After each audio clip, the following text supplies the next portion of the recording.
CBS Television Sports presents the National Football Conference Championship game between the Dallas Cowboys and the San Francisco 49ers. Brought to you by the Foundation for Full Service Banks, on behalf of all full-service banks in your area.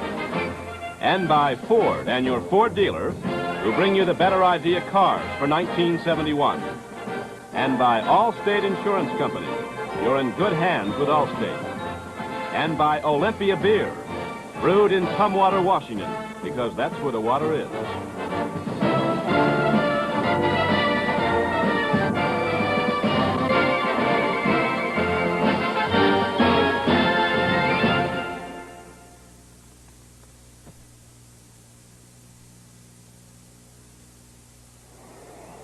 Good afternoon. I'm Ray Scott.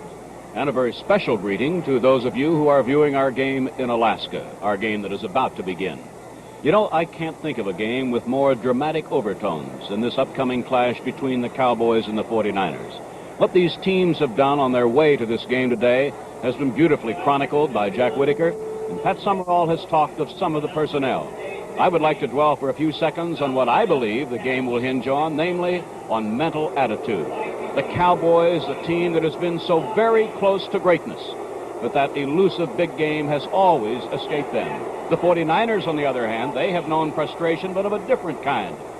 A frustration of season after season of being told they had potential, but never able to win that big game. And so I think that we have today a game with dramatic overtones and a game that I'm looking forward to so very much.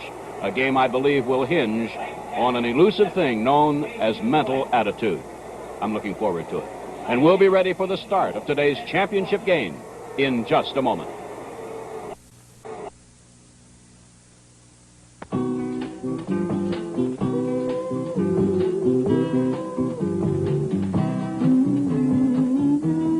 Maybe the nicest thing about going away is coming home. Home to quiet walks with a friend. Talks about things that don't really matter. Or maybe just laughing over a beer.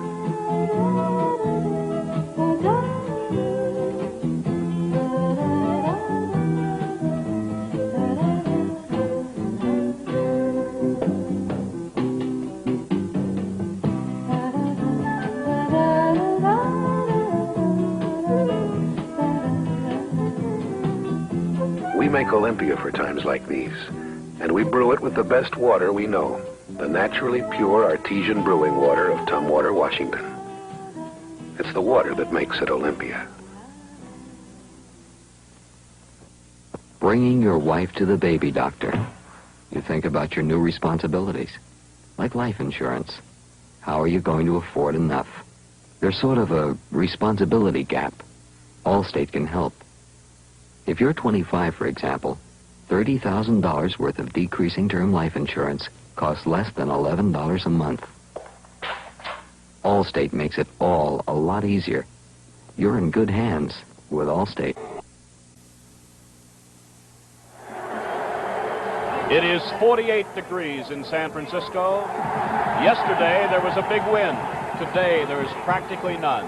And Pat, in all of my years in coming to this great area, I can't recall two more beautiful days than we had yesterday and again today. It is just spectacular here at Kezar Stadium.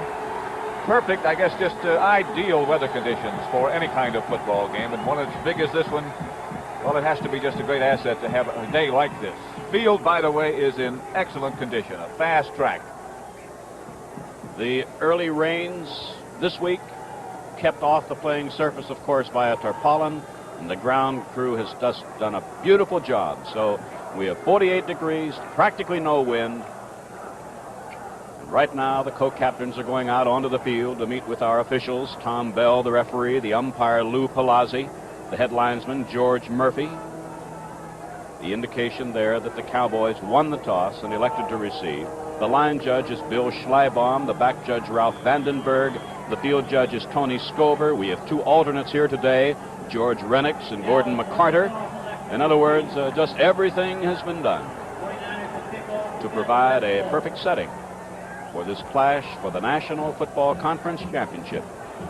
between the San Francisco 49ers, who have just huddled with their head coach, Dick Nolan, and across the field, Tom Landry, the head man of the Dallas Cowboys. Our color guard is in position. The national anthem will be sung by well-known entertainer Johnny Mathis.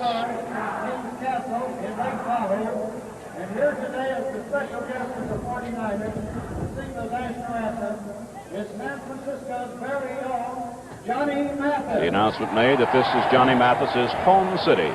So we invite you to join us in our national anthem.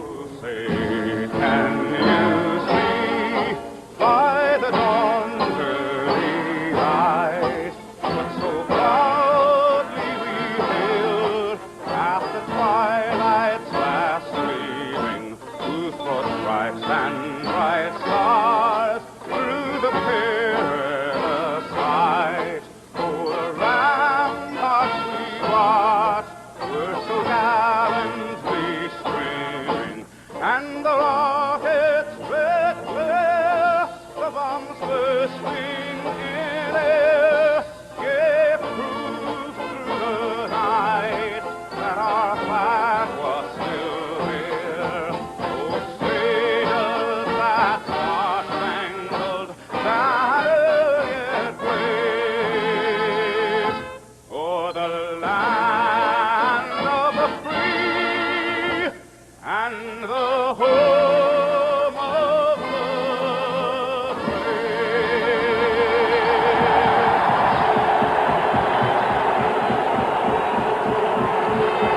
The anthem, by the way, was played by the Red Garter Band from San Francisco. Well, there's an indication as to which way the wind is blowing, Pat, as the balloons went up in the air. It'll be Dallas, let's see, with a bit, they'll have a following wind, the Cowboys will, in the first quarter, but not that much of a wind. Bruce Gossett will kick off. The deep men for the Dallas Cowboys. Number 43. Or is that 33? It's Cliff Harris, yes. Cliff Harris ordinarily would not be back there. And Mark Washington, the young speedster, defensive cornerback. The ball was teed up, blew off the tee. Oh, there it goes again.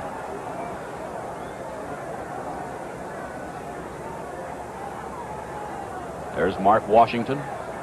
Over to his right, Cliff Harris. Two of the Cowboys' defensive backs. Capacity crowd, and we're happy that you're with us. The up man,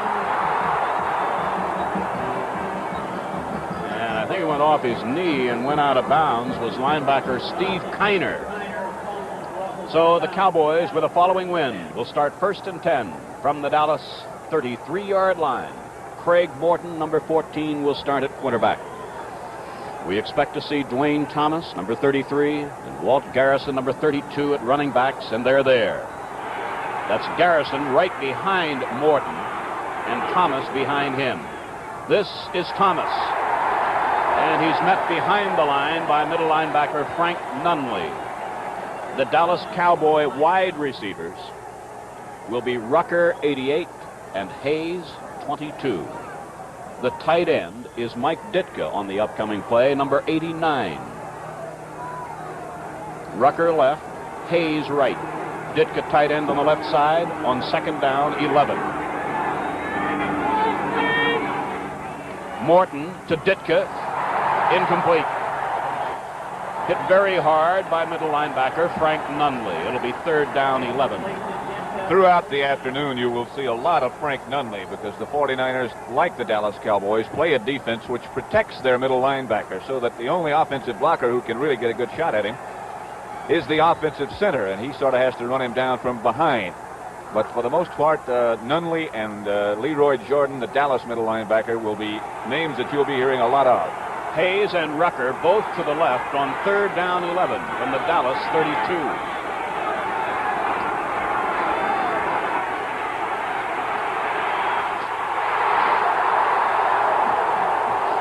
A penalty marker is down as Morton Cedric Hartman is a man, number 86, who plays for San Francisco on passing situations for this very purpose. He's being blocked by Ralph Neely. Good coverage in the San Francisco secondary. Morton had to step up in the pocket, and Hartman got inside Neely. Referee Tommy Bell measures off the penalty. Intentional grounding. A loss of down is also involved. And so the ball goes back to the Dallas 17-yard line, where it is 4th down and long yardage. And watch now, if you've never seen him before, number 44 of the 49ers. He is back around the San Francisco 40-yard line. Bruce Taylor, an exciting, brilliant punt return man. Whitby. Fair catch. There'll be no run back this time. 41-yard line of the 49ers. San Francisco has the ball for the first time. And we remind you that this telecast is presented by authority of the National Football League. It is intended for the private use of our audience. Any rebroadcast or other use of this telecast without the express written consent of the National Football League is prohibited. John Brody sends Witcher, number 18, to the right. Washington, number 18. Number 88, Witcher. 18, Washington. Both wide right. His running backs, Willard and Cunningham. Willard, 2 yards. Now let's give you the rest of the San Francisco offensive lineup. The tight end is number 89, Bob Windsor. The interior linemen are Len Rohde, 76, Randy Beisler, 65, Forrest Blue, 75, Woody Peoples, 69, and Cass Banasak, number 79. Gain of 2 for Willard. Second down, 8, 49ers. From their 43, there is no score. Washington goes left and Renfro moves out with him. Witcher to the right, Adderley covers him. This is Willard, a block from Beisler. Coming up will be about a 3rd and 1 as Willard is out of bounds at exactly midfield, hit out by Charlie Waters of the Dallas defense. Dallas is a very, very difficult team to run against. In fact, to score against. It's been now some 21 quarters since they last gave up a touchdown. On 3rd and 1, Dick Nolan takes Washington, the wide receiver, out, and he adds Ted Kwolek, number 82, a big second-year tight end. 3rd and 1 at the 50. And I can't help but remember 2 weeks ago against Oakland in a similar situation when John Brody had 3rd and 1. And he faked to Ken Willard on a dive off to the left side of his offensive line and hit Bill Tucker with a touchdown pass. This time the other running back is Cunningham. Willard is nailed for a loss back at the 49-yard line of San Francisco. Number 75, Jethro Pugh. Number 63, Larry Cole. And linebacker number 54, Chuck Howley. So on a loss of 1, it is 4th and 2. Next time San Francisco has the ball, we'll identify that Dallas defensive unit. But right now, Steve Spurrier is in to punt on 4th and 2. And number 22, you will see Bob Hayes. And you will see also for the Cowboys, number 30, Dan Reeves. Well, that's the first we've seen them shift into a punt formation, Pat. First time. Can you get the ball? Great punt. Hayes at the 8.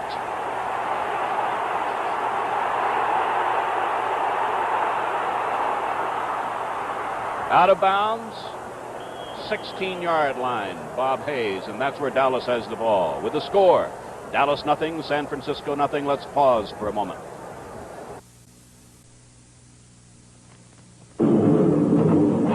Baltimore, Tulsa, Oklahoma City, Chicago, Cincinnati, Phoenix, Cleveland, Columbus, Dallas, Fort Worth, New York. American not only flies to big cities, but to medium-sized cities and small ones as well. So next trip, think of American. Thank you. Louisville, Indianapolis, Pittsburgh, Providence. REA Express rides again.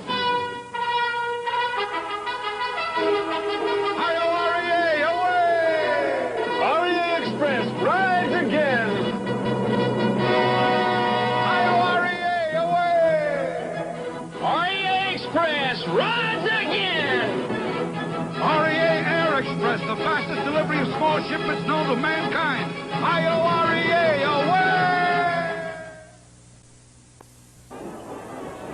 The Dallas interior linemen, you'll see Ralph Neely, 73, John Nyland, 76, Dave Manders, 51, Blaine Nye, 61, and Rayfield Wright, 70. Pettis Norman is the tight end, number 84. First and 10 Cowboys from their 16. This is Garrison to the 20. Tripped up by Kruger. Final tackle by Bell. With second down and about 7 coming up, the San Francisco defense, Bill Belk, 72, Roland Lake, 60, Charlie Kruger, 70, Tommy Hart, 53. They're up front. We'll pick up the rest of that unit in a moment. Dallas second down, 7 from their 20, first quarter, and no score. 11:40 left to play in the first quarter. That was Rucker in motion. This is Garrison, and he's close to a first down at the 27-yard line. Now there's Tom Landry. He's talking now with Pettis Norman. Mike Ditka was in on the last play as a tight end. Now Norman will come in with the play choice here, as it's the first down of the game has been registered by the Cowboys at the Cowboy 27. This change of tight ends is something that really helped to turn the season around for Dallas. During the first part of the year, whoever the quarterback was, Roger Staubach or Craig Morton, they called their own plays. But Tom Landry just felt that he wanted to take some of the pressure off them, and he's been shuttling the tight ends, and since then, Dallas has been tough. Rucker right, Hayes left. Garrison again to the 30. Gain of 3. Ran into middle linebacker Frank Nunley. When it comes to stars, nothing can match the lineup of celebrities and athletes on next Sunday night's Super Comedy Bowl. From the world of showbiz, there'll be John Wayne, Lucille Ball, Carol Burnett, Jack Lemmon, Charlton Heston, Artie Johnson, and many more. From the world of pro football, there's Joe Namath, O.J. Simpson, Dick Butkus, Deacon Jones, Emerson Boozer, Roman Gabriel, and many more of them also. So don't miss the Super Comedy Bowl next Sunday. It's at 8 o'clock and 7 Central Time. With 10:48 to play in the first quarter, Walt Garrison has been injured. He is being administered to, already checking into the huddle, his replacement, number 42, Claxton Welch. Now let's identify the rest of the San Francisco defense. The 49er linebackers are Jim Snydecki, number 58, who moved in when Skip Vanderbunt was injured. Frank Nunley, number 57, Dave Wilcox, 64. At the corners for the 49ers, you will see Bruce Taylor, number 44, and Jimmy Johnson, number 37. And deep in that secondary, the veteran Rosie Taylor, 25, and Mel Phillips, number 32. Garrison has to be aided from the field. He is replaced by Welch. It is 2nd and 7 Cowboys from the Dallas 30. Lakes has replaced Edwards at a tackle for the 49ers. Hayes to the left. Rucker to the right. This is Welch, 2 yards. And the ever-present Frank Nunley was there, number 57. And what some fantastic games we have seen him play throughout this year. Just spectacular. Looks like he might be shaken a bit now. Nunley is number 57, leaving. Replaced by Ed Beard. And there have been what could turn out to be 2 critical injuries already to Nunley for San Francisco and Garrison for Dallas. Dennis Holman is in as a receiver on the left. It's 3rd and 5. A tremendous rush by Hardman. As a result, the pass short of its target by Morton, and it is 4th and 5 Dallas. So now the Dallas punter takes over. That means Ron Whidbey. He averaged just a little over 41 yards per punt. And he's kicking to number 23, Fuller, number 44, Taylor, back at the San Francisco 30. 9:50 left to play in a scoreless first quarter at Kezar Stadium in San Francisco.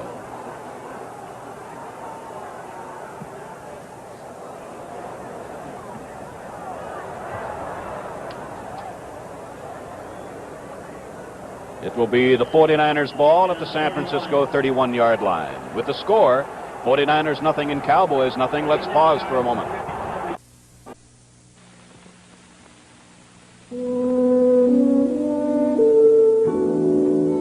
Back in 1902, we had a great idea.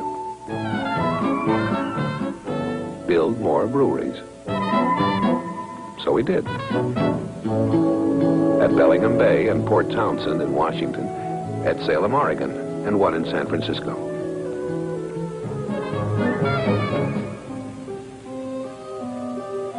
The beer we made in these breweries was good, all right, but it just wasn't the same Olympia we brewed back home. So we shut them down. What made the difference? The water. The pure, natural, artesian water found only at Tumwater. Today, there's only one Olympia brewery, at Tumwater. And Olympia is one of the most popular beers in the West. Proof that when it comes to beer, it's the water.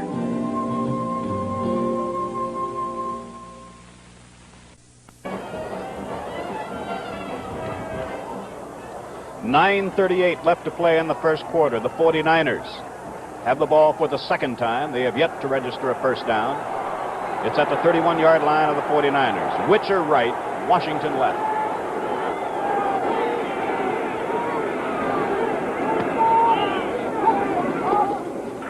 Brody behind Willard. That ball seemed to, it didn't spiral like it ordinarily would, Pat. I think Brody threw it sort of sidearm to get it around Jethro Pugh, who had broken through and was putting heavy pressure on. That's a play we've seen the 49ers get good success from. Faking a sweep and then throwing to one of the deep receivers. That time Witcher was well covered. He was the prime receiver. And Brody just tried to dump it off to Willard and had to throw it under the arms of Jethro Pugh. That's the first pass Brody has thrown today. He again has Witcher to the wide side, the right, and it's 2nd and 10 from the 49er 31. This is Cunningham. And he's out across the 35 to about the 36 or 7, where he is met by Charlie Waters and Bob Lilly. And as Cunningham returns to the 49er huddle, let's set this Dallas defense for you. George Andre, number 66, Bob Lilly, 74, Jethro Pugh, 75, and Larry Cole, 63. They're up front. The linebackers are Chuck Howley, 54, Leroy Jordan, 55, and Dave Edwards, number 52. Now both Washington and Witcher are wide right on 3rd and 5 from the 49er 36.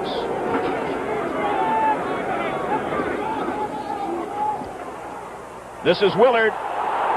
First down, 49-yard line. Tackled by linebacker Leroy Jordan and Cornell Green from the secondary. This is something which might resemble a very, very quick screen pass, this last play that John Brody just ran. He just dumped the ball out to Ken Willard, and he already had his offensive tackle, Cass Banaszak, and offensive guard Woody Peoples out in front. Good yardage. Between the 48 and 49-yard line of San Francisco. And again, Washington and Witcher are wide right.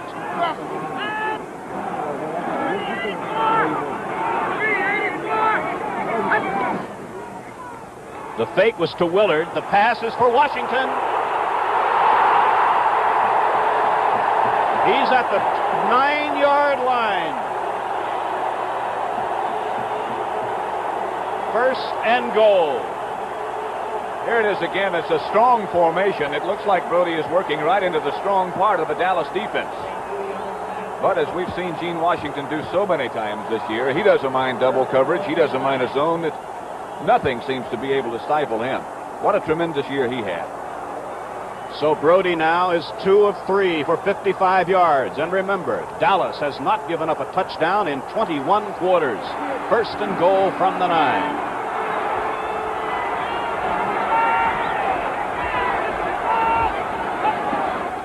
This is Willard. Oh, he met Lilly at the line of scrimmage, and there is no gain. And Jethro Pugh was there, too. Sometimes it's too bad that you can't really see what goes on in what's called the pit, the space between the offensive line and the defensive line. There's one matchup today, one pairing that would be worth just watching right by itself. That's between Bob Lilly, number 74, who just made that tackle, and the man across the line from him for San Francisco, Randy Beisler. That ought to be some battle all day long. Second and goal from the 9. Washington left and Witcher right.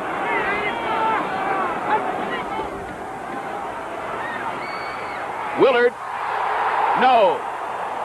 Linebacker Dave Edwards picking up Ken Willard coming out of the backfield, and it's incomplete, and it'll be 3rd and goal at the 9. Brody was able to get just exactly the matchup that he wanted there. Edwards is the strong side linebacker for Dallas. He plays usually in front of the tight end.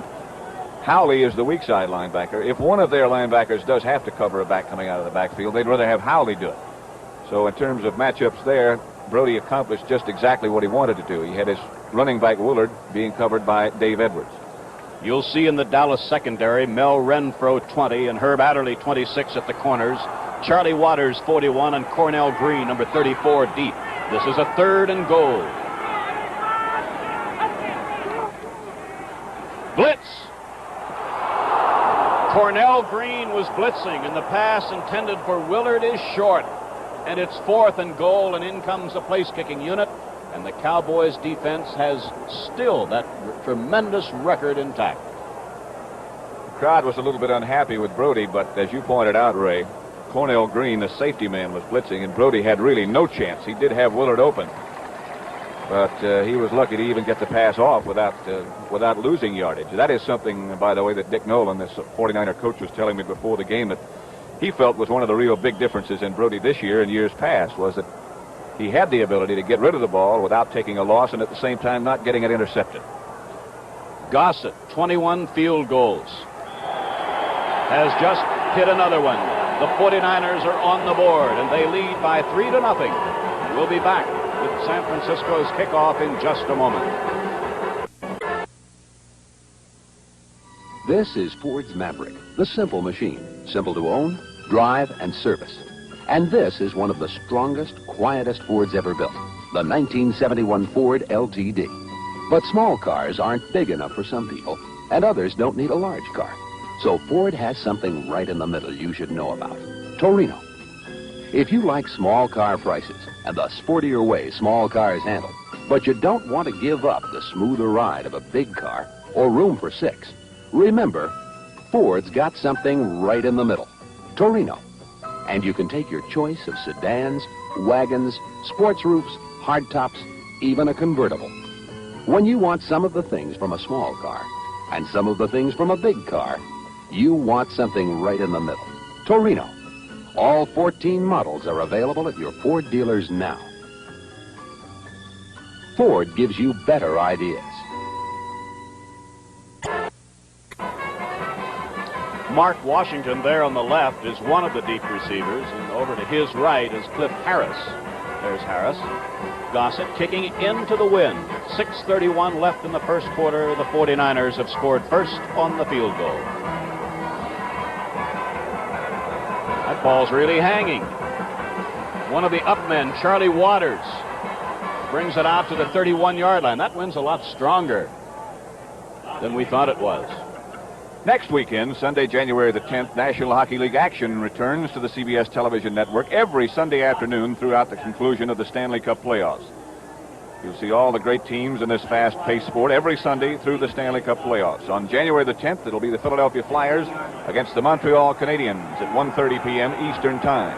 Bob Hayes wide right as the Cowboys line up in the I. Rucker in motion left. This is Dwayne Thomas. And the Cowboys have crossed into 49er territory at the 48-yard line, where Mel Phillips moved the brilliant first-year running back out of bounds.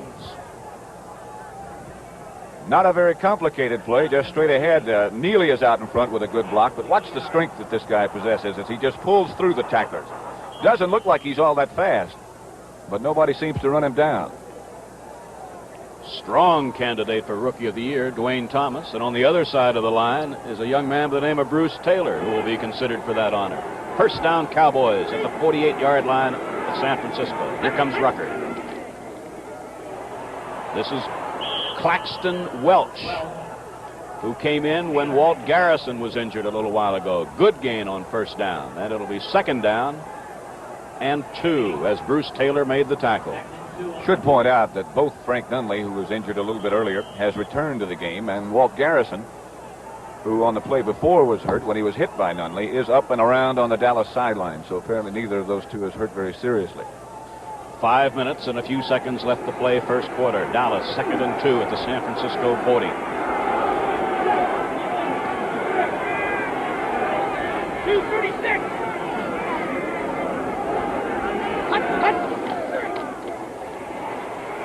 Welch close to a first down. Forward progress inside the 40.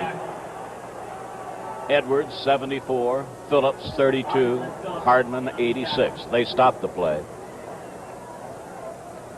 It is third down and about a foot away from a first down. It's been said for years, Ray, that Dallas is a team that likes to finesse.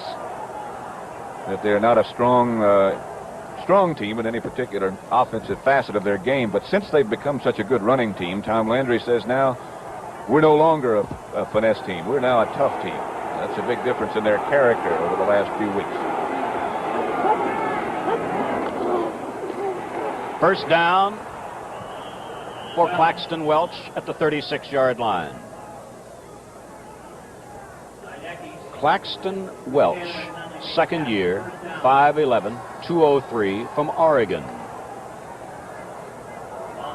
So the Cowboys have a drive going now, and it's 1st and 10 at the San Francisco 36-yard line. Morton has gone to the air 3 times. He has yet to complete a pass. Welch has carried 4 times for 14 yards. 48 yards on the ground so far for Dallas.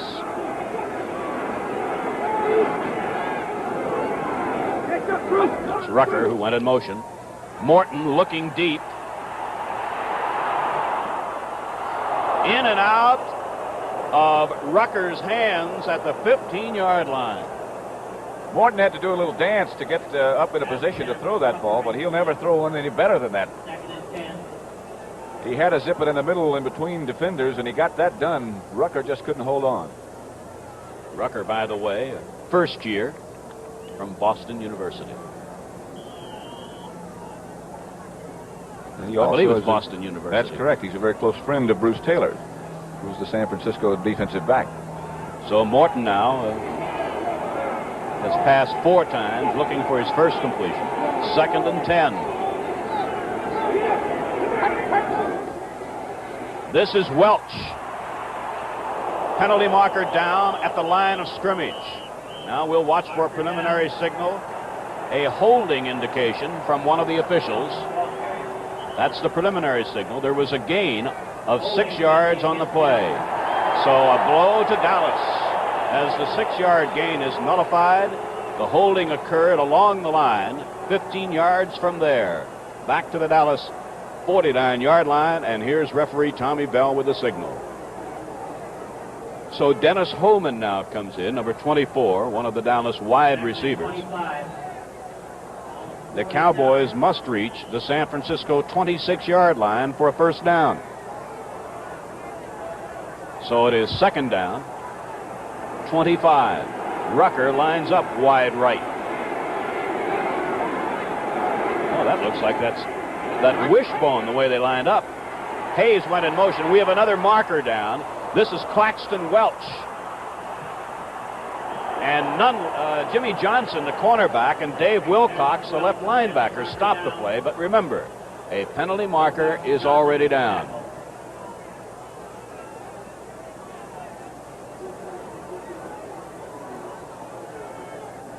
Preliminary signal offside, San Francisco.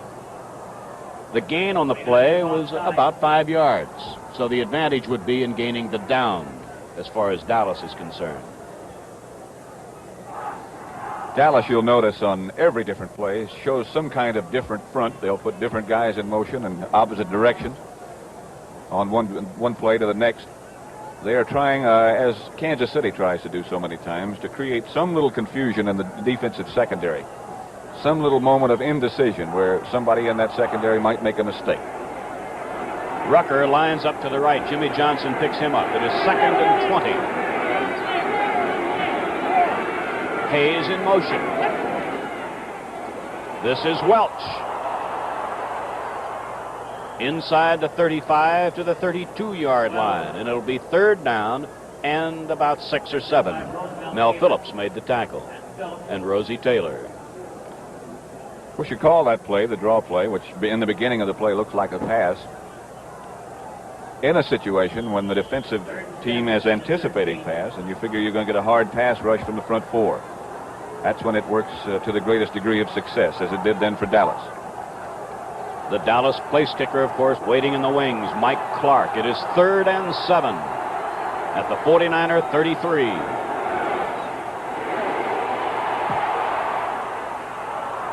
Broken down beautifully by Mel Phillips. Intended for Bob Hayes. Phillips would not normally be covering Hayes. He'd be covering the tight end. But again, in those different type of Dallas formations, sometimes you get a mismatch like that. And that's part of the purpose of doing it. Mike Clark, 18 field goals, 27 attempts. A slight angle. It'll be an attempt of just under 40 yards. Reeves holding. About a 39, between a 39 and 40-yard attempt. With 2:39 left to play in the first quarter, 49ers are leading by 3-0. Way off target to the right. It's a touchback, and the 49ers will get the ball. So 2:34 left in the first quarter, and the 49ers have the lead and the ball now. On Sunday, January the 24th, immediately preceding the AFC-NFC Pro Bowl game, CBS will present a 30-minute special on the NFL All-Pro team. Glenn Campbell will MC this 30-minute special with football's greatest stars meeting some of the top names in show business. That's at 3:30 Eastern Time. Wide right is Witcher. Herb Adderley brings him down at the 26-yard line. On a gain of 6, it'll be 2nd and 4 San Francisco. Brody now has passed 6 times. He has completed 3 for 61 yards. This is another thing that makes Brody so very effective. He gets back and gets set up and gets away from the center so quickly. And he has the arm to throw those sideline passes like that. And against man-to-man coverage, as Dallas uses, that can be very effective. This is a 2nd and 4, and this is Washington working against Adderley. First down, 34-yard line. Adderley made the tackle. Leroy Jordan came over to make it very emphatic. First down, 49ers. As fast as Washington is and as quick as he is getting down the field and running that pattern, and as we pointed out a second ago how quick Brody can get the ball out there, it's almost impossible for a linebacker to get out and help and take the short zone away from those receivers and help out underneath for the cornerbacks, Adderley and Renfro. That can be a very effective pattern all day. Brody has Washington now to the left side. Penalty marker down as Willard comes straight ahead. It looked to me like Brody might have been trying to take advantage of the fact that the lineman had jumped into that neutral zone. That is something that he and Forrest Blue, his offensive center, have worked on. If they see somebody jump offside, Brody is always ready, and he snaps the ball before they can have time to get back. Well, it's a pickup of 5 yards on the offside infraction. The ball is now at the 39-yard line, and it's 1st and 5 San Francisco. Time running out in the first quarter. 1 minute and 20 seconds left. The 49ers are leading on a field goal by Bruce Gossett.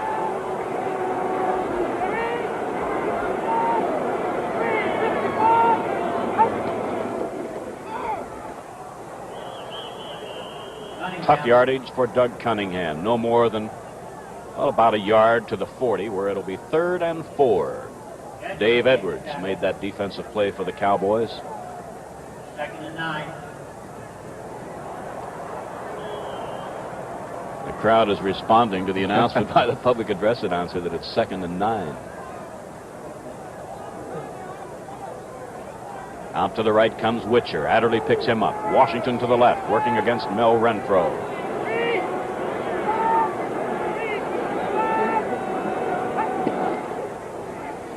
This is Willard, and he has a first down at the 46-yard line. I believe that Cornell Green was blitzing again that time, wasn't he, Pat? Yes, he was, right up in the line. He misguessed Brody's count a little bit. He wasn't able to hide the safety blitz as much as you'd like to make it effective. There's Cornell Green, 34, who had been a cornerback before this year, but now is the Dallas strong safety. Willard has carried 5 times for 14 yards.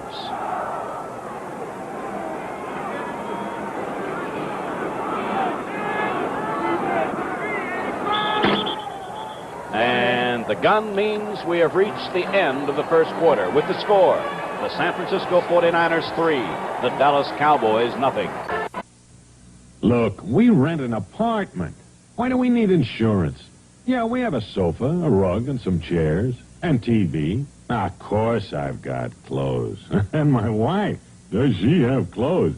And all our bedroom stuff. But look, why do we need insurance? Like I said, we rent. Allstate's low-cost renter's insurance. Because you've got a lot to lose. You're in good hands with Allstate. Welcome to American Airlines, sir. You, sir. Beautiful. Excuse me, sir. Your baggage has been checked through to New York, sir. Gate 7. Number 7. That's gate number 7. We've made flying American Airlines so simple. All you have to do is drive up to our doorstep. So when you have other things on your mind, it's good to know you're on American Airlines.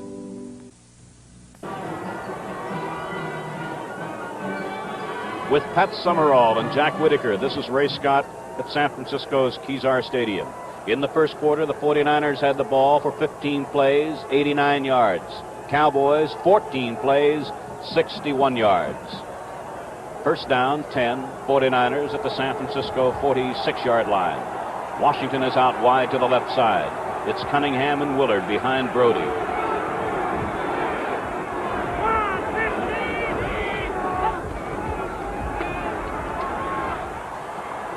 Batted down by number 63, Larry Cole. And it'll be 2nd and 10.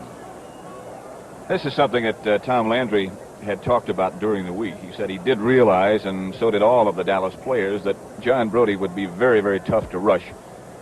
That is, in terms of getting him down off his feet before he could get rid of the ball, because he gets rid of it so fast. But they did say that they'd like to hurry him and possibly be able to bat some down. You might recall that Minnesota knocked down 3 of his passes last week. So that's something they're striving for, as well as trying to get him before he throws it. New tight end, Ted Kwolek, number 82, on 2nd down 10. Fake to Cunningham. Willard with the ball. He's close to a first down. Around the 45-yard line of the Cowboys. The fake was to Cunningham. The pass was to Willard. The ball is at the 44-yard line of the Cowboys. First down. Leroy Jordan made the tackle, along with Herb Adderley. That's that same quick screen that they used before to good success to Willard. And somebody with a whale of a block on Cornell Green. I saw his heels fly up in the air close to the Dallas sideline. Change in the secondary. Cliff Harris, number 43, has moved in. And he has replaced, I believe, Cornell Green. Yes. This is Willard. He's at the 38-yard line. A gain of 6 before linebacker Chuck Howley. There's Chuck Howley. Number 54 made the tackle. Appeared to have sustained a slight injury to his left arm or wrist. Howley did. If you look at that Dallas secondary, you just know exactly how John Brody is thinking now. That's Ken Willard leaving. I think he's got a problem with his shoulder pads, but both of the Dallas safety men are now rookies. With the absence of Cornell Green, it's Cliff Harris and Charlie Waters, 41 and 43. Number 24, Jimmy Thomas, has replaced Willard. It's 2nd down, 3.5. And Cunningham is nailed for a loss at the 39-yard line by Larry Cole of the Dallas front line. And it'll be 3rd down and 5 for the 49ers with 13:50 left to play in the first half. And the 49ers leading 3-0. Cornell Green is back in. Cliff Harris goes to the sidelines for Dallas. I just now noticed, Pat, the lights are on here at Kezar Stadium. Figuring that they might need them, I guess, before this game's over. We started an hour later than we usually might. Gene Washington is left. Dick Witcher lined up wide right. This is a 3rd and 5 play, and a penalty marker is down, and a big rush. Let's see, I see 54. Chuck Howley, one of the linebackers, was blitzing, but a marker down behind the line. Preliminary signal, holding. Again, that's something that you won't see Dallas do a lot of. That's blitz one of those linebackers. Already, in fact, I think a couple of times with Cornell Green trying to rush the passer, and that time with Chuck Howley. They've done it far more than they usually do. This will be a big loss in yardage because the holding occurred behind the line. And the ball goes back to the San Francisco 36-yard line. And there we saw referee Tommy Bell. So now the 49ers, to record a first down, would have to get to the Dallas 34-yard line. And Jethro Pugh is taken out. Two of the linebackers are taken out. Additional defensive backs are in. This is Jimmy Thomas. And he's bumped out of bounds at the 41-yard line of the 49ers, and the punting unit comes on. That means Steve Spurrier on 4th and very long yardage. And the Cowboys' Bob Hayes is getting ready for this expected punt. He'll have Dan Reeves back with him. And Spurrier here in the second quarter has the advantage of a following wind.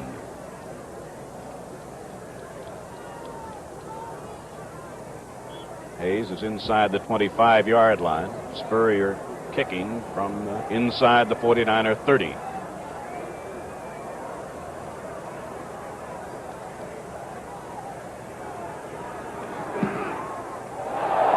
What a punt. Bob Hayes signaling fair catch. The ball gets into the end zone. It's a touchback, and the Cowboys will start from the Dallas 20. With a score, 49ers 3 and Cowboys nothing. Let's pause for a moment.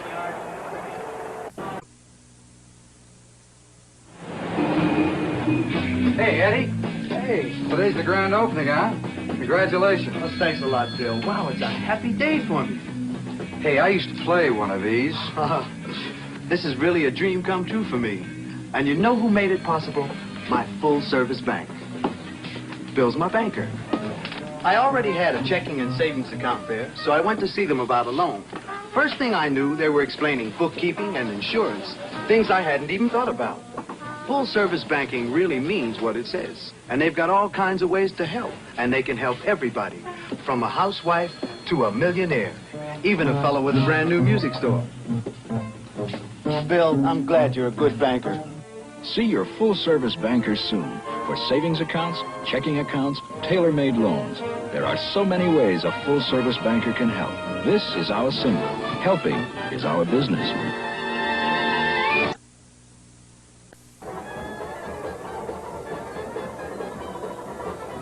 As we look at veteran John Brody, and to his left, the brilliant young receiver Gene Washington, I'm reminded that John Unitas, the veteran quarterback of the Baltimore Colts, and his teammates, we extend congratulations to them on their winning of the American Football Conference Championship earlier today. First and 10 Cowboys from the Dallas 20-yard line. Craig Morton is the quarterback. He sends Rucker in motion. And this is Garrison getting just a yard or so. Frank Nunley, 57. Jim Snydecki in on the tackle. We'd like to remind you that next weekend, CBS will bring you another sports special, the Glenn Campbell Los Angeles Open Golf Tournament. This is the first event of the 1971 PGA Tour. Most of the top pros will be competing, including defending champion Billy Casper. That's Saturday, January 9th at 5, and Sunday, January the 10th at 4:30 p.m. Eastern Time, live and in color. Second down, 9, Dallas. This is Dwayne Thomas. And he's out close to a first down around the 30-yard line. Dwayne Thomas has carried now 3 times for 30 yards. Garrison, 4 for 14.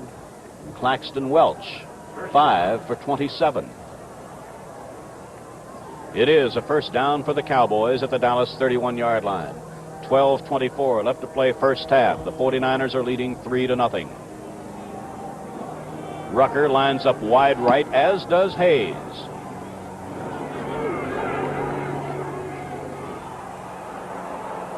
Out across the 35 to around a 37-yard line. Again, it's Dwayne Thomas. Ran into Nunley and Wilcox. There's Thomas, number 33. That I don't think I'll ever forget, not in a long time at least, the day that he had against Kansas City when the Cowboys came back for that very big victory after losing by such a one-sided margin to the Vikings. That was the first really big day he'd had. Calvin Hill had started the season as the Dallas running back along with Walt Garrison. Hill was hurt, and after that performance, it's been Thomas, and Hill can't get his job back. It's 2nd and 3 after that gain of 7, and this is Garrison to the 40. And it'll be 3rd and about 1. He ran into Frank Nunley, and Cedric Hardman, and Tommy Hart. Morton has passed 5 times, and he is looking for his first completion. Ditka comes in, so he and Norman, both tight ends, will be in on 3rd and 1.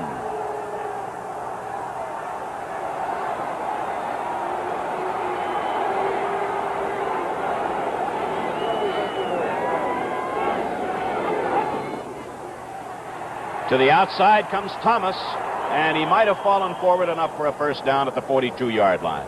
It is a first down. Wilcox and Johnson made a fine defensive play, but Thomas picks up the first down nonetheless. Ditka goes out, and Rucker comes back in.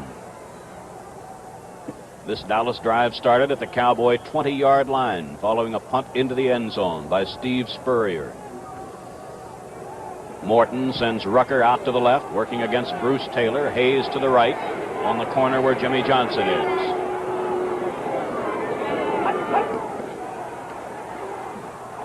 The tight end, Pettis Norman, is really shaken by Mel Phillips, and it is Phillips who is not getting up. Now he's up, but slowly, and he's limping.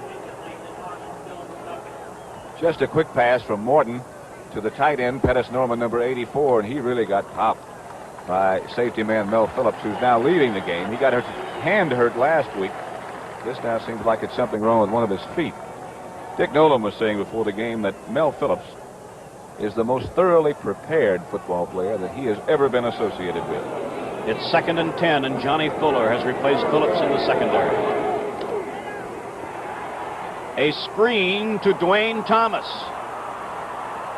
And he has a first down at the 49er 44-yard line, where he's collared by linebacker Dave Wilcox. So Morton's first completion moves the Cowboys into 49er territory.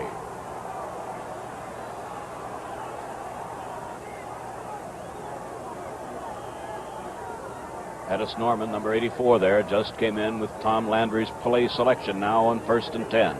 9:50 left to play in the first half. The Cowboys lead or trail 3-0. Bruce Gossett of the 49ers has accounted for the only scoring.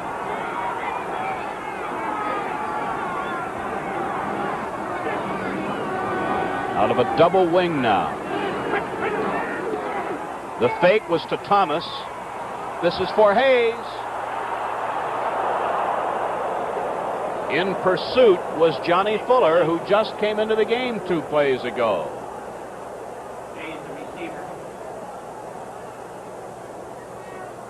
San Francisco had a blitz on that time with linebacker Wilcox and linebacker Nunley involved. Let's take a look at this. 64 is Wilcox to the left of your screen, picked up by Nye. Nunley went to the other side. Fortunately for Dallas, Morton, the quarterback, had called a short rollout, and he rolled away from that pressure from the linebackers. He did get the single coverage on the man that he obviously wanted to work on, Johnny Fuller, who just replaced Mel Phillips. And he got the receiver on him, too, that he wanted, Bob Hayes, who, of course, can fly. Brief delay because Hayes just got back to the huddle. Now it's 2nd and 10, the Cowboys. Hayes to the right.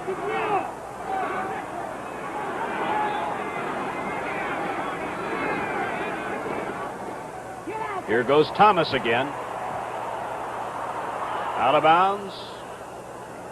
33-yard line. It's another Dallas first down. And now Mel Phillips goes back in. Bill Belk will replace Cedric Hardman at a defensive end. But the Cowboys' first big sustained drive of the game has moved them now to a 1st and 10 at the 49er 33. 9:20 left to play in the first half. Thomas now has carried 6 times for 50 yards and 93 yards on the ground for the Dallas rushing attack. Rucker and Hayes wide right.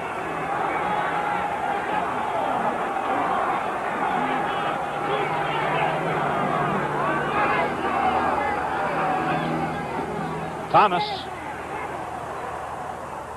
and he's down to the 26-yard line. Talking with some of the Cowboy coaches before the game and talking about Dwayne Thomas. And he is such a natural, such an instinctive runner, they say, that all you have to do is make sure he knows what the play is supposed to be. If you try to coach him, you might mess something up, because he's just got a feel. Thomas is 6'1" and 220, a rookie from West Texas State. It is 2nd down and 3.5. Here he goes again. And he's close to a 1st down around the 23-yard line. You know, you'd like to be able to make some comments about the type of strategy that a team might be employing, but there's really not too much to say about the way Dallas operates. They'll run it and run it and run it until they absolutely have to put it in the air. Morton will average maybe 16, 18 passes a game, and that's all. First down. Another 1st down for the Cowboys. Roland Lakes comes out. Earl Edwards moves in the front line for the 49ers.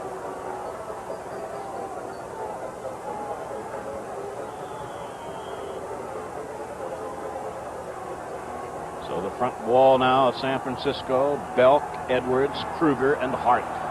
1st down, Cowboys.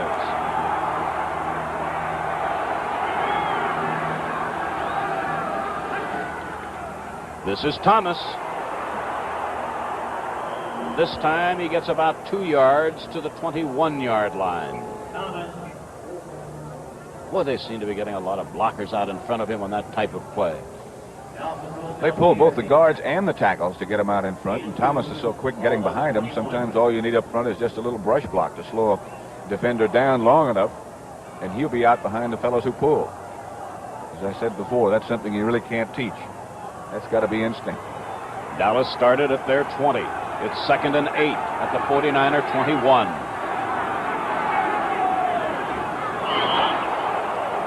I think every official on the field threw the penalty flag.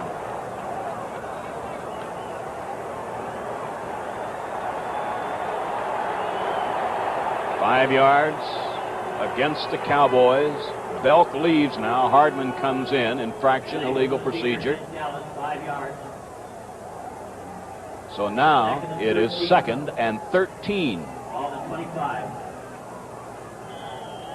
And now let's watch those San Francisco linebackers. This is a situation that we've seen them many, many times. Pull some sort of a blitzing tactic. Let's see what they do. Rucker to the right. Hayes to the left. This is Dwayne Thomas. He's at the 19-yard line. And it'll be 3rd down and just about 6 for the Cowboys as Jim Snydecki made the tackle. One of everybody's all-time favorites, the Honeymooners, will be back on the scene every week beginning tonight. The show gets off to a rollicking start with Paul Lynde guest starring and Cramden and Norton posing as hippie songwriters. So join Jackie, Art Carney, and company for the opening tonight at 10 and 9 Central Time. A 3rd and 6 play coming up. Rucker to the left, Hayes to the right. The ball at the 19-yard line of the 49ers. This is the tight end, Ditka, and I don't believe he has a 1st down. The ball is at between the 13 and 14-yard line. The Cowboys had to reach the 12 and a half. So it is 4th down, and Mike Clark, the place kicker, comes in. He's tried one, which was well off to the side. And we're going to take this opportunity to pause 5 seconds for station identification.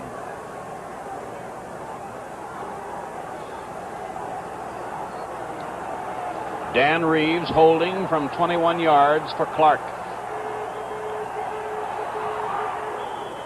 And we have a tie ball game. Cowboys 3, 49ers 3. We'll be back with the Dallas kickoff in just a moment.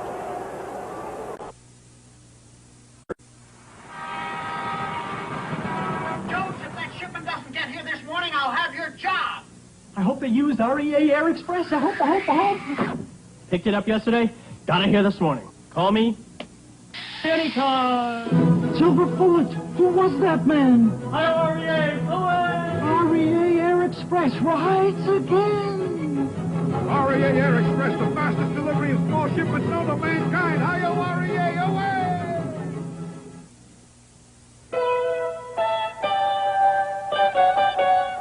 You can find anything in Hong Kong.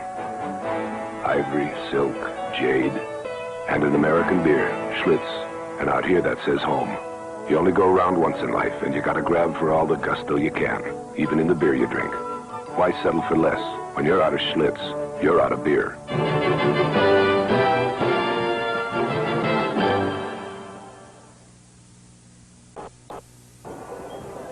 There's Jimmy Thomas, number 24, along with Bill Tucker, number 45. Waiting the kick from Dallas's Mike Clark. Thomas, by the way, 68 yards and 10 carries. Jimmy Thomas at the 16. 33-yard line. And with exactly 6 minutes and 1 second left to play in the first half, the 49er offense takes over. Total offense now, let's see, Dallas has had the ball 29 plays, 130 yards. 49ers 20 plays, 109 yards. Out to the left comes Witcher. To the right, Gene Washington. Willard and Cunningham are the running backs behind Brody. The fake was to Willard. The pass is to Cunningham. 48-yard line, 1st and 10. Mel Renfro made the tackle.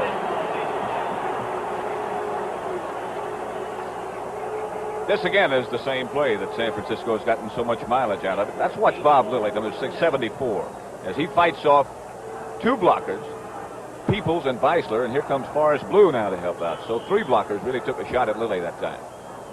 I think that would be really frustrating after a while to have that many people trying to block you and keep having to pour it on every play.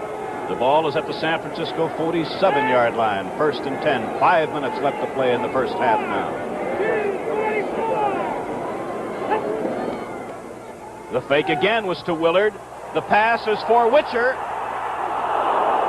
Covering was Charlie Waters and Mel Renfro. Incomplete. Waters, of course, is the free safety man. Now, this is Renfro with his back to you. But he's going to get some help from Waters, who comes over because nobody comes out of the backfield for him to cover. Waters arrived on the scene. You saw how Renfro just stayed to the outside throughout that whole pass pattern, knowing that he had help coming. Usually when you see a long pass completed for a touchdown, somebody gets mixed up in that secondary, and when you expect the help and it doesn't get there, you get burned. 6 of 11 for Brody, 95 yards. It's 2nd and 10. This is Cunningham. He escaped Jethro Pugh and wound up at the 50 for a gain of 3, and it'll be 3rd and 7 as Dave Edwards wound up making the tackle. Time left in the first half, 4 minutes and 34 seconds, and the clock running with the score tied at 3-3.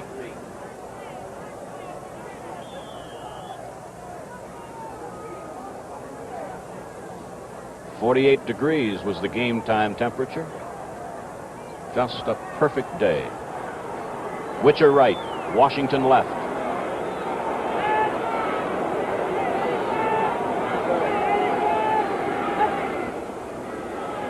The blitz. This is for Washington. Just off his fingertips at the 16-yard line. On down, incomplete to Washington.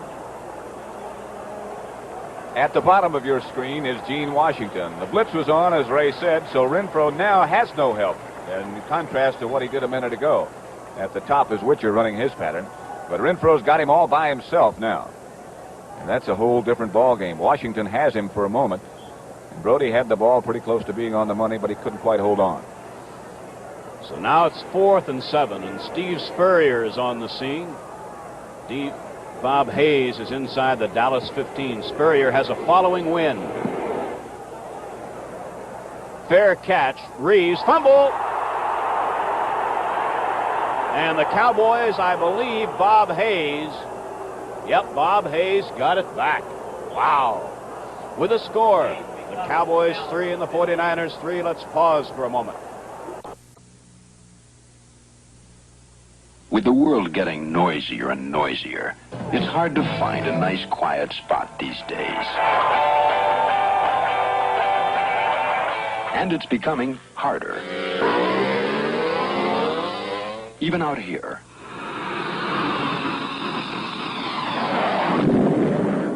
Noise. There's no getting away from it, right? Wrong. Because while everything's getting noisier, Ford cars stay quiet. Why? Because quiet cars come from strong cars. And Fords are built strong. Result? The 1971 LTD is one of the quietest riding Fords ever.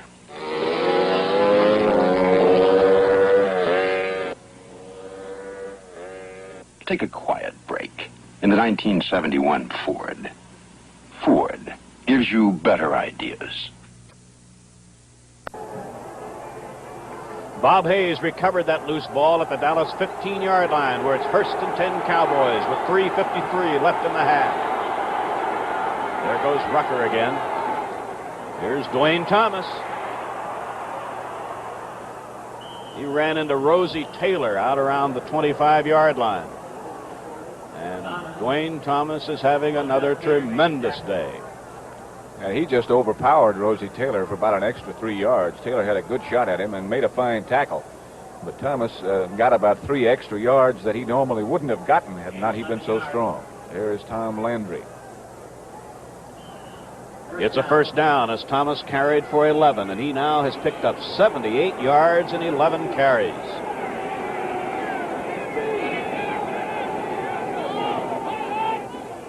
First man through is Walt Garrison. And he's out to the 32-yard line as the Cowboys are involved now in a race against the clock.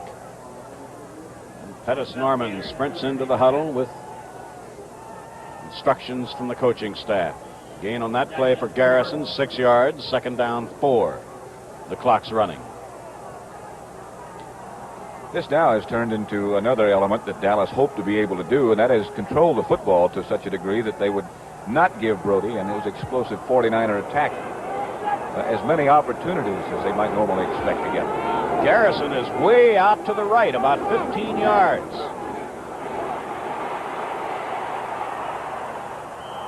Incomplete, as I'm sure you noticed. Morton wanted to set up a screen, but the 49ers, you'd have thought that they had somebody back in the huddle that time, knowing what was coming up.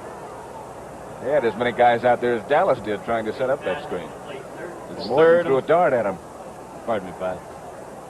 Well, that stopped the clock with 2:24 now left to play in the first half. Be interesting to see what Tom Landry has sent in this situation. Normally, you'd expect the team to pass with this much yardage to go, 3rd and 4. But with a back like Dwayne Thomas in there and as good a running attack as Dallas has, they might choose to just run him, although he's out on the flank now. Bob Hayes in motion this time on 3rd and 4. And the screen is to Thomas. He gets it out to the 42-yard line. That's another Dallas first down. And I think we'll have the notification coming up that there are 2 minutes remaining in the first half before the next play gets underway, because the clock is running with 2 minutes, 2 seconds, 1 second, and right there we are. So with the score, the Cowboys 3 and the 49ers 3, let's pause for a moment.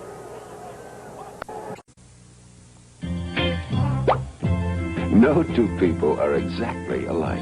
Is there anyone else in the whole human race with your kind of style and your kind of grace, who's not so big, not so small, not so bad with a ball? No, there's nobody else quite exactly like you.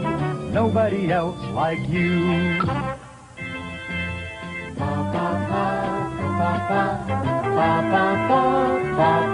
No, there's nobody else exactly like you.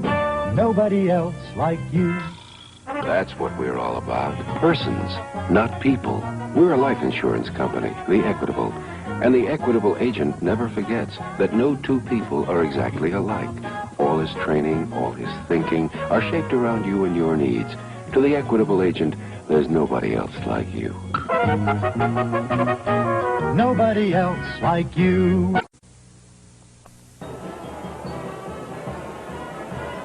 Dick Nolan, the head coach of the 49ers, has just made 2 defensive changes. He has sent in Stan Heineman, number 80, at defensive left end, and Skip Vanderbunt, number 52, at right linebacker. The Cowboys have a 1st and 10 at the Cowboy 42-yard line with exactly 2 minutes left to play in the first half. Now Morton sends Rucker wide right. Hayes also on the right side. Thomas now is out wide to the left as a flanker. Intended for Garrison, but it looked like someone might have hooked Morton's arm. Earl Edwards, yeah. Did remarkably well to get rid of the ball because the 49ers, again, as they have throughout the first half, put heavy pressure on Morton when he goes back to pass. I see, Pat, that Morton has completed 3 of 12 passes for 29 yards. It's now 2nd and 10 Dallas. That play took just 5 seconds. It's Belk, Edwards, Kruger, and Heineman, the front 4 for the Cowboys.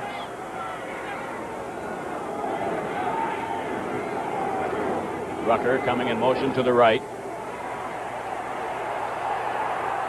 It was short of Reeves, who just came into the game. Again, as we pointed out a minute ago, Morton has been under heavy pressure. Here's Bill Belk, number 72, and watch him. He's being blocked, or attempted at being blocked, by number 73, Ralph Neely, but here comes somebody else to the outside, and again, Morton was lucky to get rid of it. 49ers, as you could probably see, had one of their linemen looping behind Belk, and he was the one who put on the outside pressure, and that's why Neely let Belk go and tried to pick him up. Belk now leaves, and Cedric Hardman, number 86, comes in at a defensive end, and it's a 3rd and 10 for the Cowboys. 1:51 now left in the half. The score is tied at 3-3. And down he goes. That's Earl Edwards, who wrapped up Morton at the 37-yard line. And the 49ers, it would appear, are about to get the ball, and Earl Edwards heads to the sidelines. And punter Rod Whitby comes on for Dallas. And the 49ers will get it. There's Earl Edwards, the big hand for him. Tom Landry talking to his quarterback, Craig Morton. When the 49ers do get it, they'll have all 3 of their timeouts left in 1 minute and 36 seconds, 35 now. Bruce Taylor is back. 25-yard line. Oh, beautiful coverage by the Cowboy. Let's see who that was. Looks like Mark Washington, number 46. And Bruce Taylor lets you know what he thought about something there. He threw the ball at him. We should give credit, too, to Ron Whitby, the Dallas punter, because he's been criticized to a degree. Bruce is upset. Yes, he is. One of the officials was talking to young Taylor there. So the 49ers have it. 1st and 10 at the San Francisco 26-yard line. 1:20 left to play in the first half.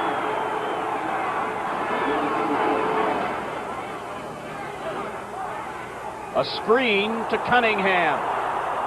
And a fine defensive play by Herb Adderley, the left cornerback, after a gain of about 6. And the clock is running. Don't go away at halftime, because I think you'll really enjoy this.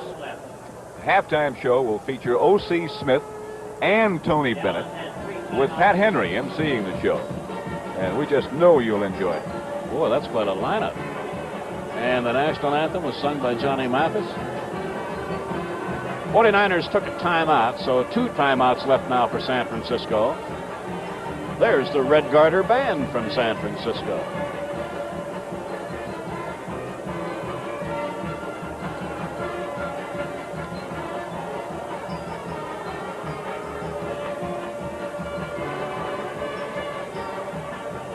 Capacity crowd here.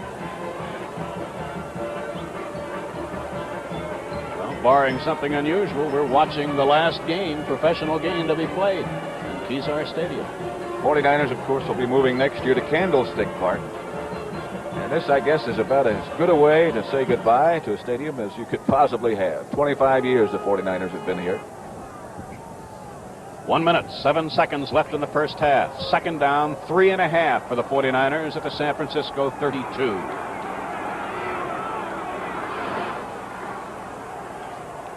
Great protection.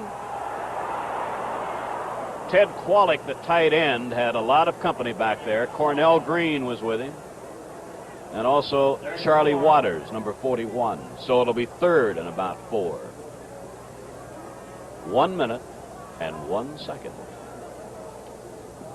Total offense for the 49ers, 134 yards. San Francisco's had the ball 26 plays, 36 plays for Dallas, and 151 yards in total offense. Washington left. Witcher right on 3rd and 4. Doug Cunningham couldn't quite get to it at midfield, and it's 4th down. And with 57 seconds left, the San Francisco punting unit. And that means Steve Spurrier coming on. And I'm sure John Brody is very, very unhappy with himself because he had good protection, and he did have Cunningham out in the open. And it's rare that you'll see him miss a receiver when he's open and he has time to throw. Spurrier is the backup quarterback. He's number 11. The last couple of weeks, he has done an outstanding job punting.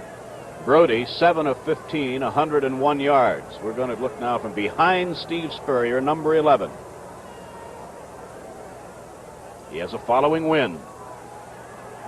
Wow, a great effort by Steve Kiner of the Cowboys. Fair catch. Dan Reeves at the 35. You want to see, there's Steve Kiner, the young Dallas linebacker from Tennessee, who made a great effort in trying to block the Spurrier punt. So 50 seconds left as the Cowboys get the ball at the Dallas 36. And if I'm not mistaken, Dallas has 2 of their timeouts remaining, so certainly they have adequate time too. Now the clock is running.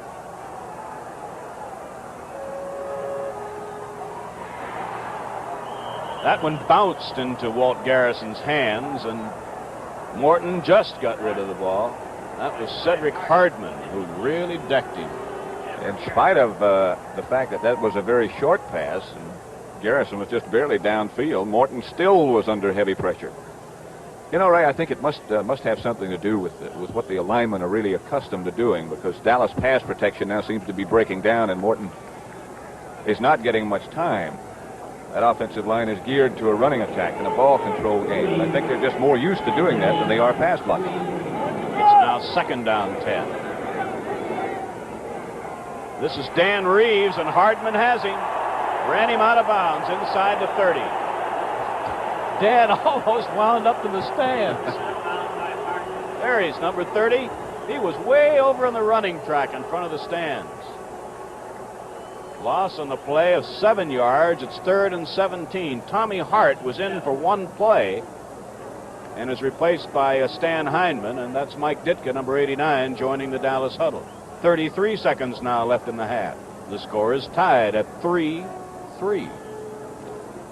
There are bigger defensive ends than Cedric Hardman. He's 6'3" and 255, a rookie from North Texas State. But there are none anywhere any quicker. He gets off the ball and gets around his blocker as quickly as anybody in the league. This is Reeves, and Charlie Kruger nails him for a loss. All the way back at the 22-yard line. And the clock shows 23 seconds. That shows how much time is left. Now, I think the 49ers asked for a timeout, so they have, I believe, 1 timeout left, Pat. Is that right? I believe that's correct, yes. And it looks like we might again get the possibility, or at least certainly we'll have the possibility of seeing Bruce Taylor handle another kick. Now, Ron Whitby has been working throughout this week particularly hard on not only getting the ball deep, but getting the ball way up high, giving his lineman time to get down and cover. The last time Ron Whitby punted, he had a 48-yard effort. And there's Whitby now inside the 10. Now, what wind there is against him right now.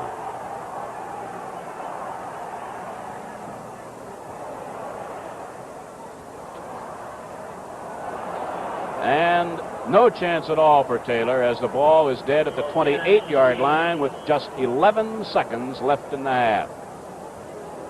So I don't know whether Whitby tried to punt it that way or not, but he certainly did the right thing to keep it away from Bruce Taylor. 54 yards that time. I started to say when he hit that one, when he first touched it with his foot, that's the kind that's dangerous against Taylor. But Taylor was looking right into a very bright sun, and he might not have judged it correctly, because that was the kind of kick that could be returned, the line drive type. Well, that takes care of the first half. The end of the first half with the score. The Dallas Cowboys 3, the San Francisco 49ers 3.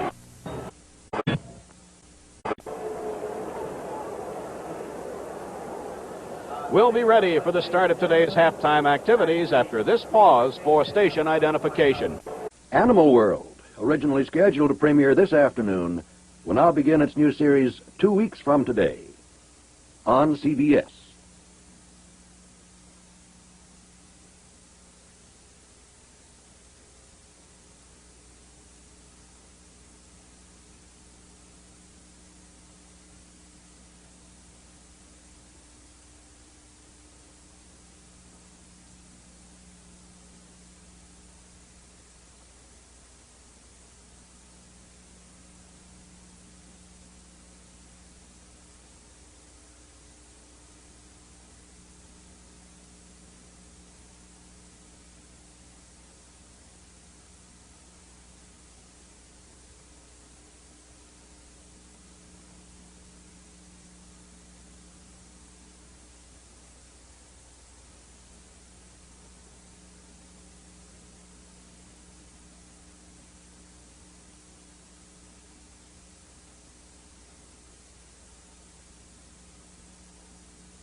Pat Henry has just introduced this young man, O.C. Smith, and accompanied by the Red Garter Band, our halftime show is underway. Feeling low, I think about her face aglow and ease my mind.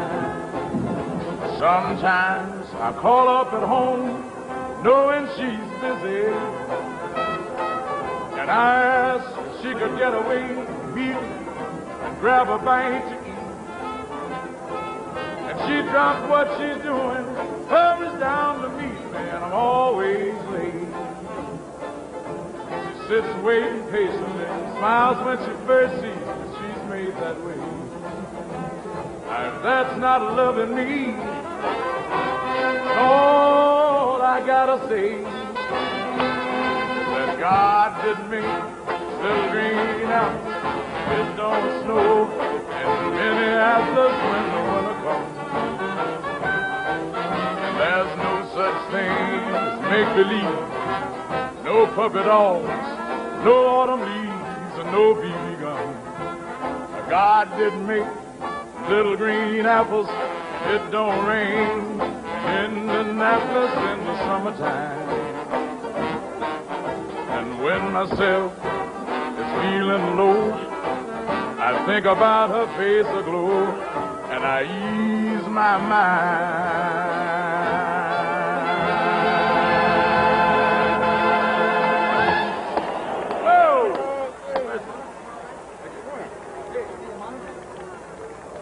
Well, let's see, a nice, big, rousing round of applause for a great, great performer. O.C. Bob, I don't know why you wore that fur coat, because it's beautiful out here today, I'll tell you that. To all you folks sitting home, this is a magnificent day, and there's a great game. Now I'd like to call on a friend. This is like an adopted son of San Francisco. San Francisco happens to be one of the great cities in the world, but this man recorded a song that actually he became dear to everybody's heart in Frisco. This is his second home. Let's have a nice round of applause for a guy who comes from my first home, Brooklyn, Tony Bennett.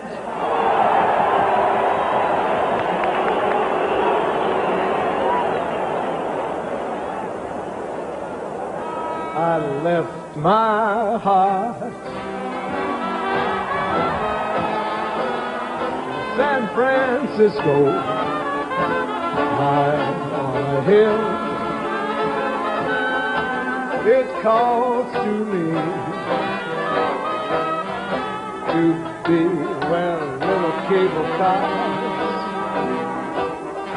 climb halfway to the stars.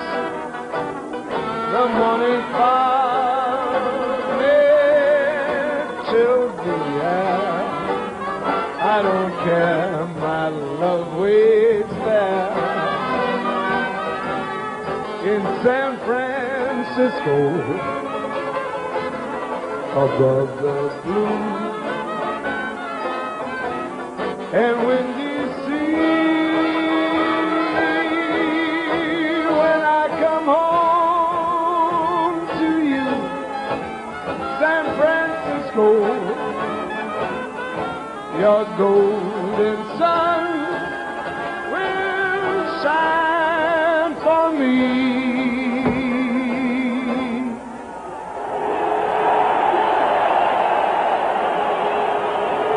When I come home to you, San Francisco, your golden sun will shine for me.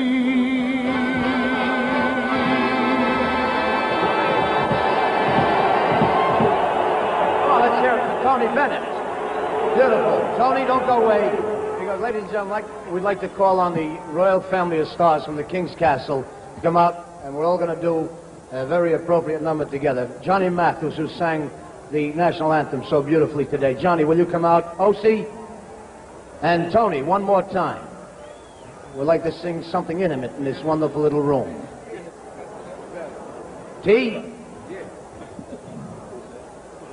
All together now.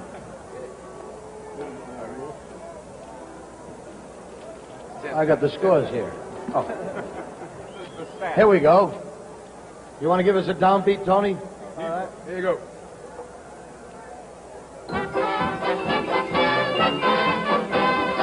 San Francisco, open your golden gate. You let no stranger wait outside your door. San Francisco, here is your wandering one, saying I wonder no more. Good, good. So far, good. Tell me you're the heart of the West. San Francisco, welcome me home again. I'm coming home again, rolling no more. San Francisco, open your golden gate. You let no stranger wait outside your door. San Francisco, here is your wandering one, saying I want to know more. Good, O.C., you take it. Tell me the heart of all the gold. What was the Baltimore score? 27-16. San Francisco, welcome me home again. I'm coming home to go roaming no more. Let's hear it for your wonderful, wonderful performance. Thank you.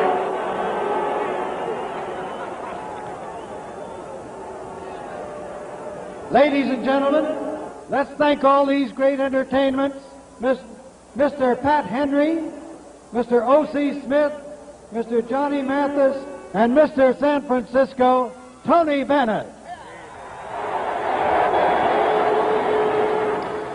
We're almost ready to begin the second half with Dallas kicking off to San Francisco. Today's National Football League game is being brought to you by New York Life Insurance Company and your local New York Life agent, and by Ford and your Ford dealer, who bring you the Better Idea cards for 1971, and by American Airlines. It's good to know you're on American Airlines. And by Schlitz. When you're out of Schlitz, you're out of beer. The Dallas Cowboys San Francisco 49ers game will continue after this brief intermission. If I looked like this, I'd get the ho-ho-ho. I'd like to get rid of some of the gray, but not all of it. Announcing Grecian Formula 16. It's practically clear, as easy to use as hair tonic, no mess.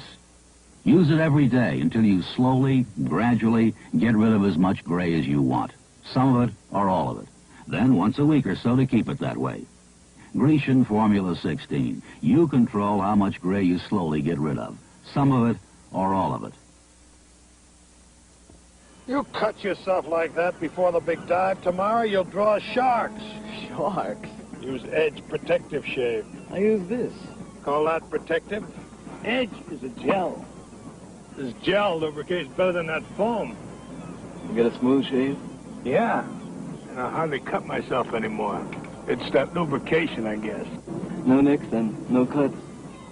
And no sharks. Edge Protective Shave.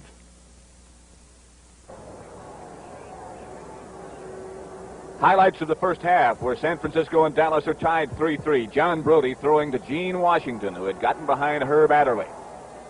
Washington down at the Dallas 10. These are the points for San Francisco. A field goal by Bruce Gossett of 16 yards. That's still first quarter. Dallas on the attack. And this has been typical. This is Dwayne Thomas. And he's been spectacular in the first half, as he has been throughout the year. Thomas again. And this has been the basis of the Dallas attack. Control the ball, run it throughout most of the first half. And that's what they've done. And with Thomas, they've been able to do it successfully. Morton to Ditka. But San Francisco held short of a first down. Mike Clark got a field goal. These are Baltimore highlights now, courtesy NBC Sports. Oakland fumble, and Baltimore recovered. This was the first big break of their game in Baltimore, a game won by the Colts 27-17. John Unitas hitting here Eddie Hinton, who almost gets in for a Colt touchdown.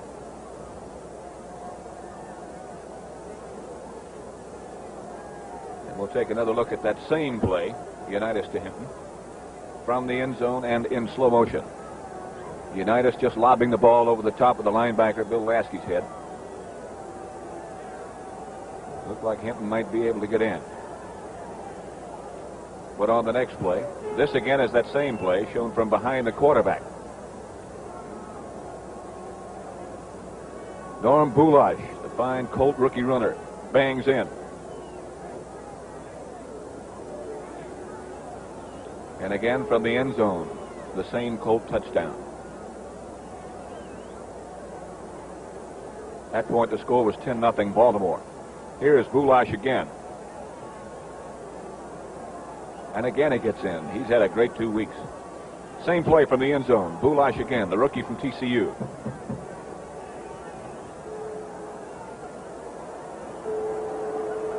At that point, the score was 20-10. Now here is George Blanda throwing to Warren Wells for an Oakland touchdown. Darryl LaMonica had left the game as he pulled a groin muscle. Here it is again. Blanda to Wells.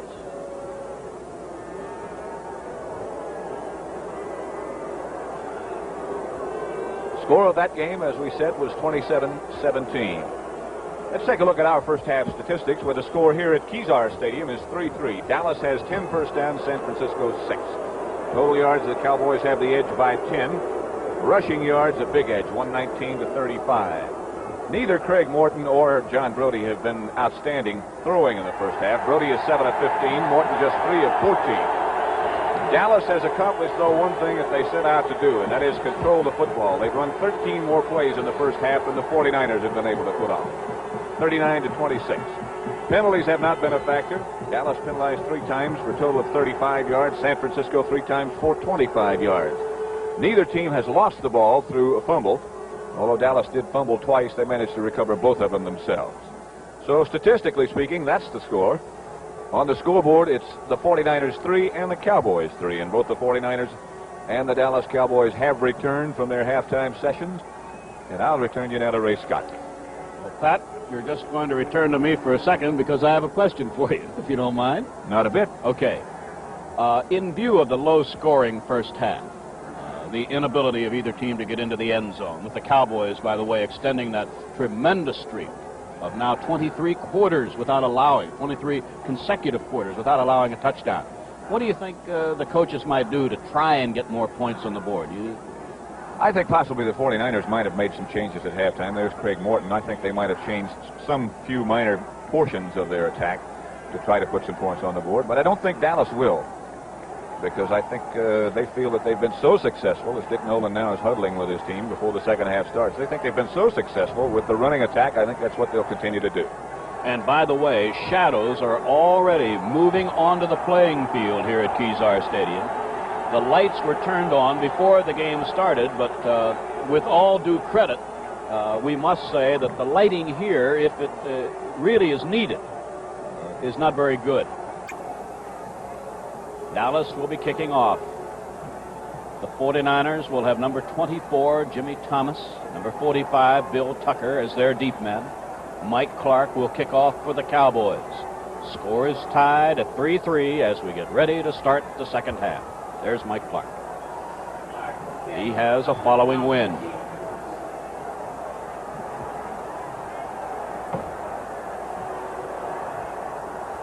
Jimmy Thomas at the 3.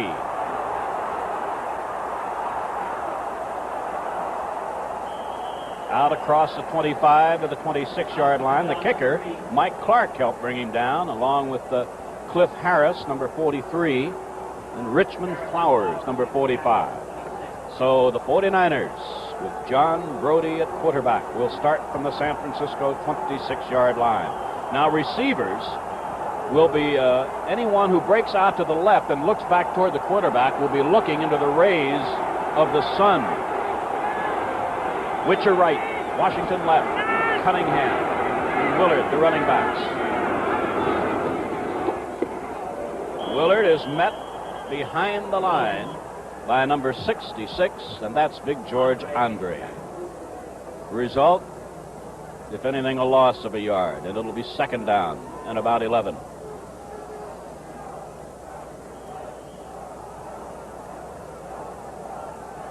Andre, Lilly, Pugh, Cole, Edwards, Jordan, Howley, Adderley, Green, Waters, and Renfro. That's the Dallas defense. This is Cunningham, and a marker is down. Preliminary signal indicates the infraction by the 49ers. The marker was dropped at the 23-yard line. There was a gain on the play of about 5 yards, holding San Francisco. I think we're seeing, you asked me about whether or not the 49ers might have changed their method of attack. I think they feel really that they've got to run against Dallas and make them respect the run to make their passing game more effective than it might normally be.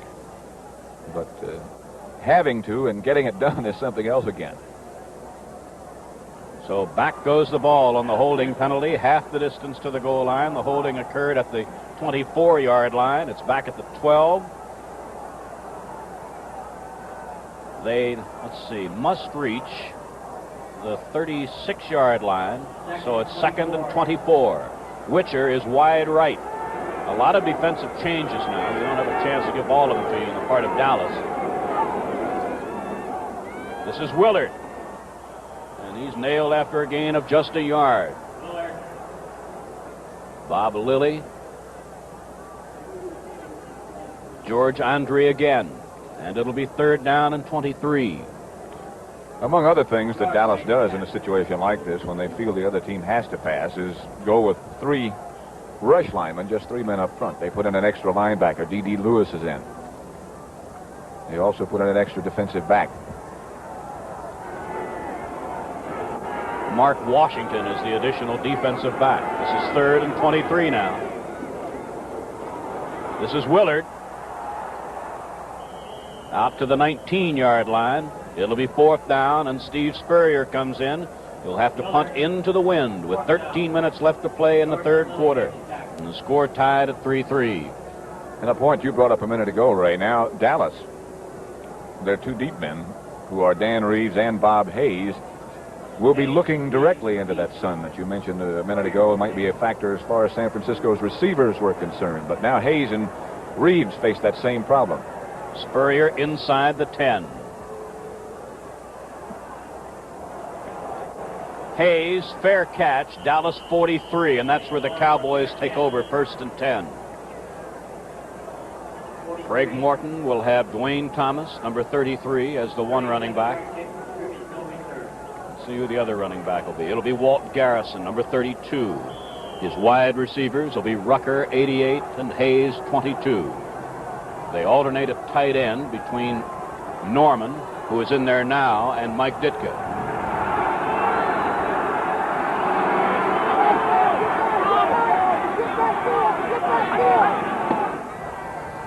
This is Thomas. A gain to the 40, I think about the 47-yard line. So it'll be a gain of 4. Dwayne Thomas. Let's see what he's up to now. 11 carries, 82 yards. Second down, 6, Dallas. Hayes goes out to the right. Jimmy Johnson picks him up.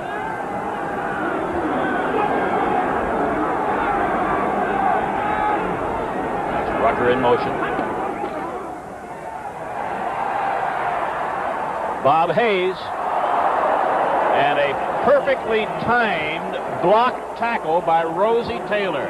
If he hit him a split second earlier, I'm pretty sure it would have been an interference. It would have had to be, and Hayes was coming across and had sort of a stride on Rosie Taylor and was getting up considerably higher than Rosie could have. And that's about the only play he could have done and break up that pass. And he did it, as Ray Scott told you, perfectly timed. It'll be 3rd and 6, and Morton now is 3 of 15 for 29 yards. Rucker lines up to the right. Hayes to the left.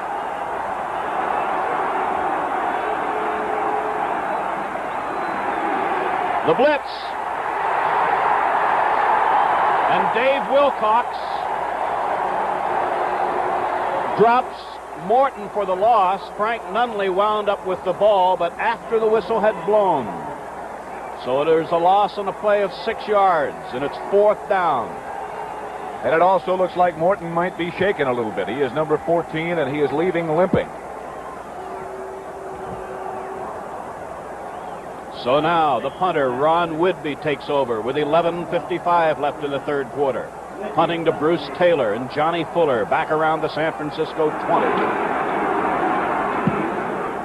Great punt. Bruce Taylor at the 16. 20. That's all. And again, the Cowboys covered that punt beautifully. With the score, Cowboys 3 and the 49ers 3. Let's pause for a moment. Developing and testing new low-pollution gasolines has been part of my job for over 20 years. But even if I were not concerned about cleaner air, I'd still use Union's new low-lead Regular 76 in my car. You mean reducing lead in gasoline can be good for the air and your car? Definitely. When we were testing new low-lead Regular 76, we found mufflers and tailpipes lasted 50% longer. Spark plug life was more than doubled. When we reduced the lead by 80% to the low level that car makers recommend for today's cars, we found that critical engine parts wore longer. So that extra penny a gallon you pay for new low-lead Regular 76 buys a lot more than cleaner air. It's the best engine life insurance you can buy. If you're for improving our air and extending the life of your car's engine, drive into any Union 76 station displaying this sign, 80% less lead. Fill up with new low-lead Regular 76 and get the spirit of 76.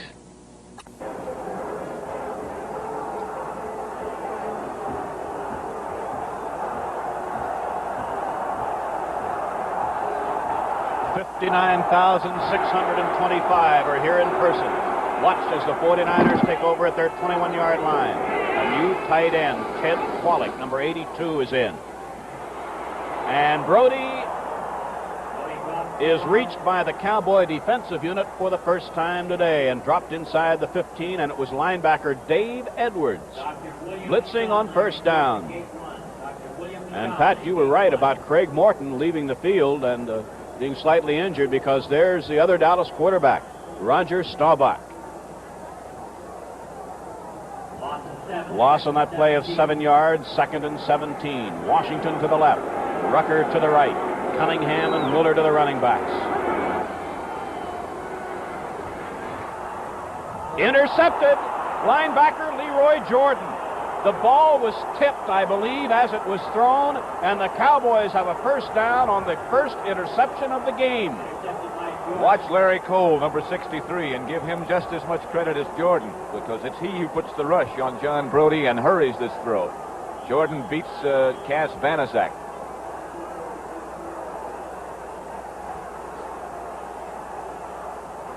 So the Cowboy defensive unit turns the ball over. It's Morton at quarterback. Running backs are Thomas and Garrison at the 13-yard line of San Francisco. There goes Rucker in motion. Here is Thomas. Touchdown. Dwayne Thomas puts the Cowboys in front by a score of 9-3. What a runner he is.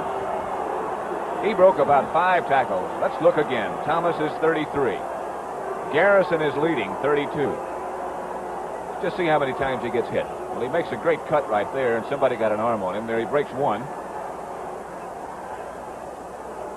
Now Bruce Taylor has the shot. That's Jimmy Johnson from the other side, who also has a shot. So I guess you could say he really broke 3 tackles and made a great cut on that one run. Now Thomas has carried 12 times for 95 yards, and Reeves holds for Mike Clark. And the Cowboys have point number 10 on the board. Cowboys 10, 49ers 3, and we'll be back with the Dallas kickoff in just a moment.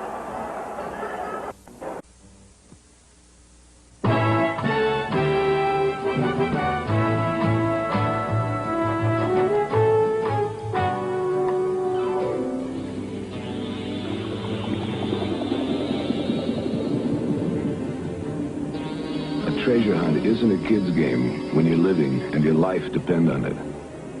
Sharks don't play games.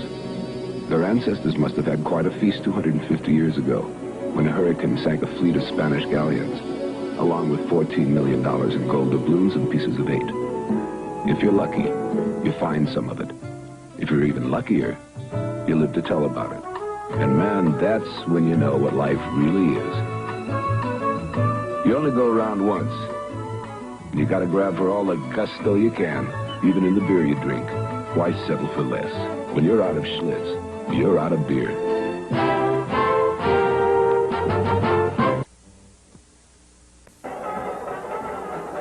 There's Jimmy Thomas back inside the 5, and to his right, Bill Tucker.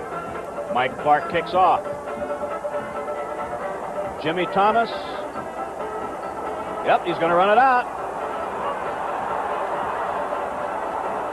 To the 22-yard line. So the first interception of the game leads to the game's only touchdown, and the 49ers now must play catch-up football with 10:40 left to play in the third quarter.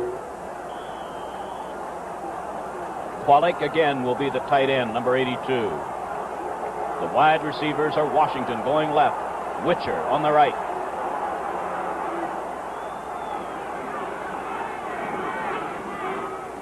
On first down for Washington. Defending was Charlie Waters and Mel Renfro. If your child is school age, you'd better start doing your drug homework. You'll find a simplified cram course on drug abuse in the Federal Source Book, Answers to the Most Frequently Asked Questions About Drug Abuse. For your free copy, write to National Clearinghouse for Drug Abuse. For drug abuse information, Box 1080, Washington, D.C. Zip code is 20013. Brody, 7 of 17, 98 yards, 1 interception. This is 2nd and 10. And there's a first down to Doug Cunningham, or close to a first down. Maybe I was premature.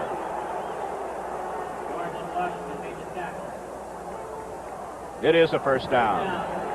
So the 49ers move it out to the 49er 32-yard line.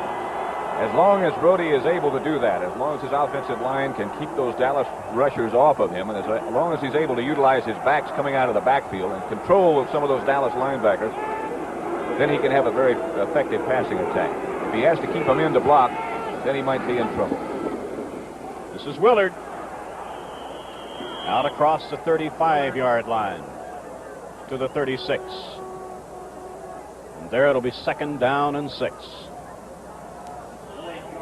See, I think Brody was only, how many times was he intercepted during the season, Pat? I'm going to take a look here. I'm not really sure, but I know that 10 times, I think. Yes, 10 times in the regular season. And I think one particular game, New Orleans, I believe, got 3 of them in one game. So it's a rare occurrence. 2nd and 6. Fake was to Willard. Intercepted by Renfro. He's at the 30. He's at the 38-yard line. And Mel Renfro turns the ball over to the Cowboys. Boy, what an outstanding job Renfro has done today, and in the weeks past as well. Fake is to Willard. That's to try to hold the linebackers. It looked like the ball hung just a little bit, but Renfro had him covered just as well as you can cover a man. Gene Washington was the intended receiver. Back to live action. 1st and 10 Cowboys at the Dallas 38-yard line. This is Hayes in motion. And here goes Dwayne. Nope, this Walt Garrison. And he has a first down all the way out to midfield. A gain of 12 for Walt Garrison. There's Garrison coming back to the huddle, and there's the man who turned the ball over on the interception, Mel Renfro. Cedric Hardman moves into the defense now for the 49ers with 8:10 left to play in the third quarter. The Cowboys with a 7-point lead in the ball. 1st and 10 at the 50. Rucker and Hayes are both left.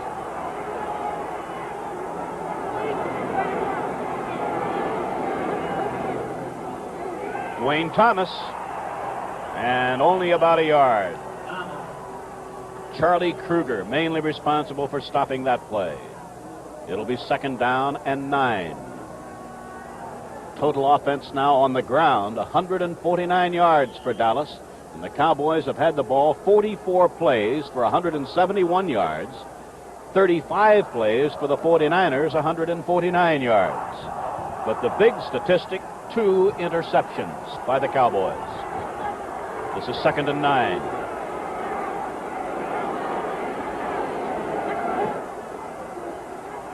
This is Thomas.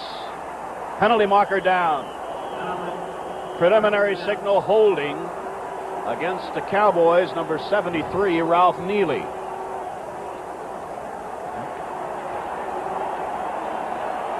From Neely's reaction, I think it must have been he that was called. He's blocking down on Cedric Hardman. There he is.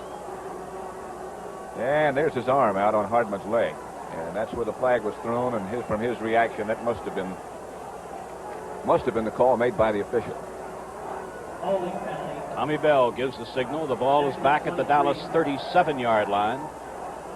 It is 2nd and 23. Time left third quarter, 7 minutes, 14 seconds. Cowboys lead 10-3. Leroy Jordan intercepted a pass at the 49er 13-yard line. Dwayne Thomas scored the touchdown. Thomas is wide left. Hayes in motion left.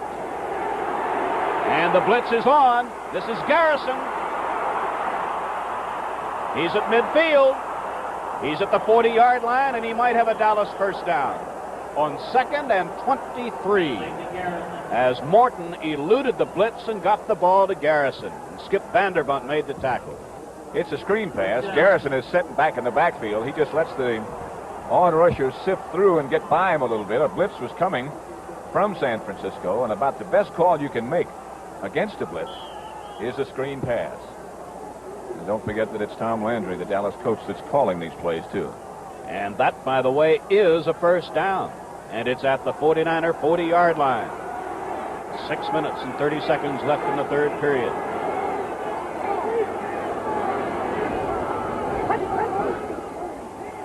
Here comes Thomas.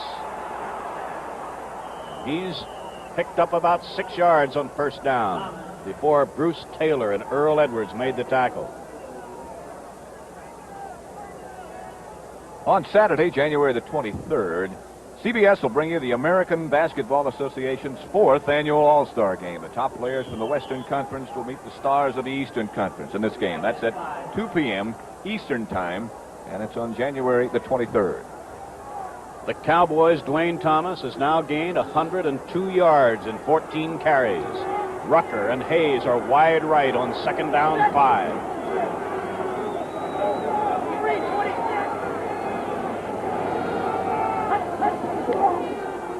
Thomas, first down. He's inside the 30.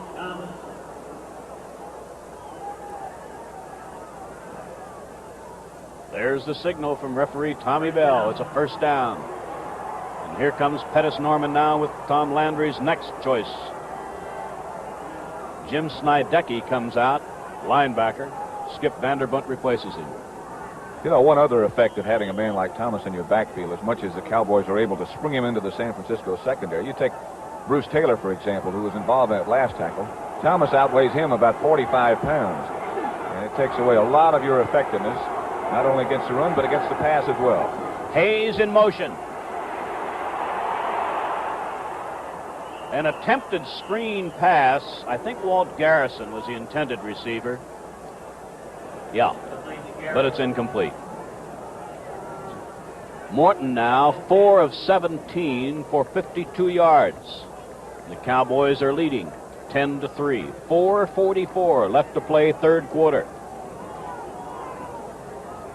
Again, the Cowboys guessed right in their play call.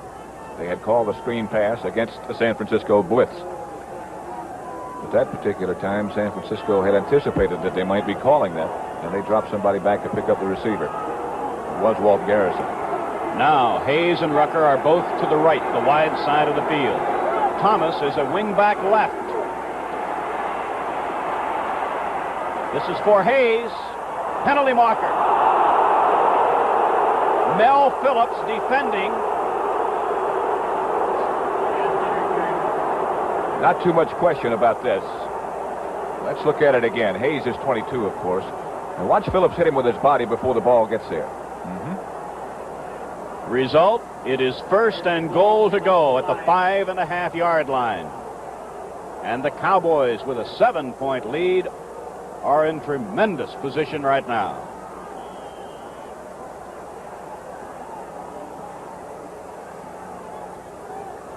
Hayes breaks out of the huddle to the right. Tight end Norman is on the left side.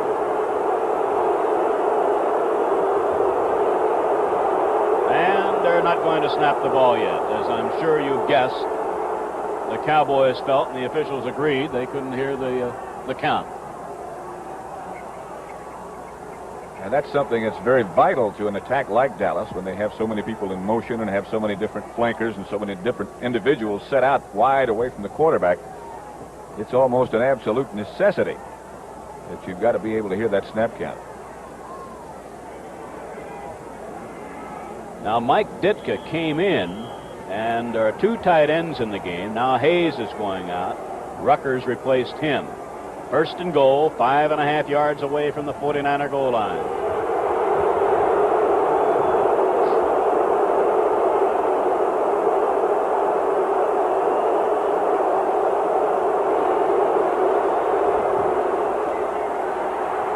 Hey, this is Walt Garrison.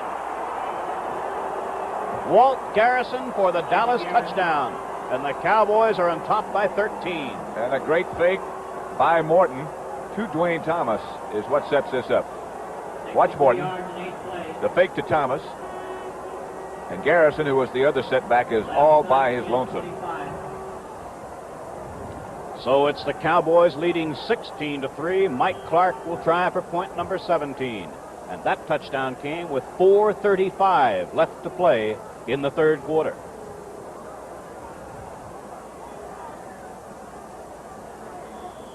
The Cowboys lead by 14. It's 17-3. And we're going to pause 5 seconds for station identification.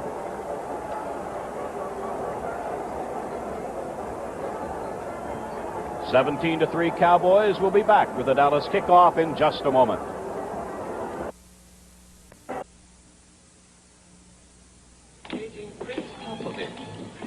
Wowee! Yeah, wowee. How much they charge for a room in this hotel? Where did you hear about this place anyhow? My cousin Jessica. The deodorant heiress. Paging Lord H.T. McKinsey. Yes, Countess, thank you. Please register. Velvet. The pen is pure velvet. Ah, General. We've reserved your usual suite and a suite for your horse, of course. Naturally, sir, you'd prefer a suite with a sitting room. Huh? Oh, no. Oh, no, we're not big on sitting. We lean exclusively. Before you go anyplace, American Airlines suggests you see a travel agent. He knows where not to go. He knows exact prices, and he'll get the most for your money. My wife's cousin, by the way, is a deodorant heiress.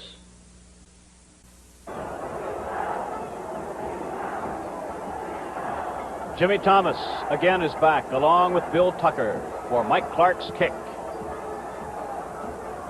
This is Bill Tucker at the 3. He brings it out to the 27-yard line, and the 49ers. And come to think of it, Pat, the 49ers have had to play catch-up football quite a few times this season. Many times they had to come from behind in the second half, and were able to do it. In fact, the third quarter was their biggest scoring quarter. It's when they were most effective. They got 4 minutes and 18 seconds left now. Wide right, Witcher. Wide left, Washington. Washington, 33-yard line.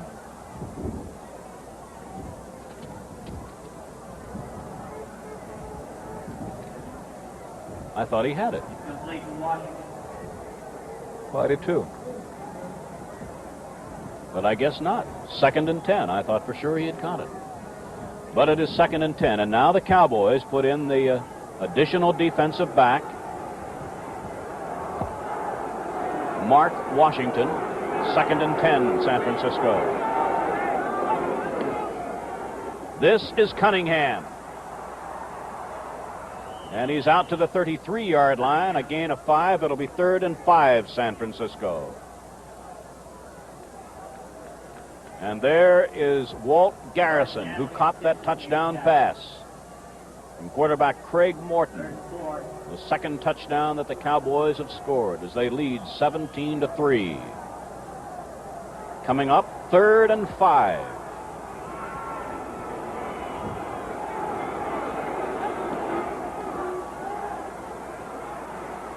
This is tight end Bob Windsor, and he has a first down at the 45-yard line. Dave Edwards made the tackle. That's the kind of pass that'll work against that prevent defense, or a defense that someone chooses to play when you're almost sure that the other team is going to pass. Windsor faked the block at the line, and then after everybody else had dropped back deep for Dallas, he just cut across the middle underneath. Awfully hard to throw deep against that defense. Now it's the regular defense for Dallas back. This time, Brody has both wide receivers wide to the right side, the open end of the field.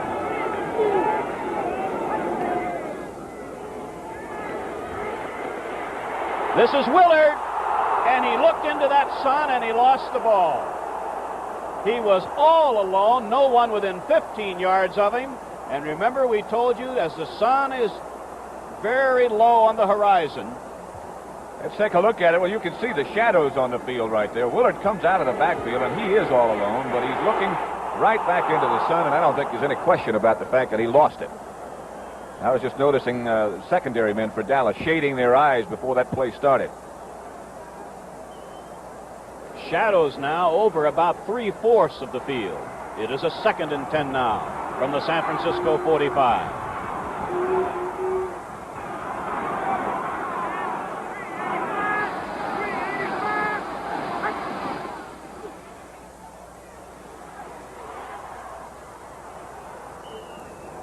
Nearest the ball was Witcher, but well off target, as Brody just wanted to get rid of the ball as he's had no receiver open. We'd like to remind you again that next weekend, Sunday, January the 10th, National Hockey League action returns to the CBS television network every Sunday afternoon throughout the conclusion of the Stanley Cup playoffs. On January the 10th, the Philadelphia Flyers meet the Montreal Canadiens at 1:30 p.m. Eastern Time, and immediately following that game, you'll see a 30-minute special on the 1970 Stanley Cup playoff finals between Boston and St. Louis. It's a 3rd and 10 for the 49ers.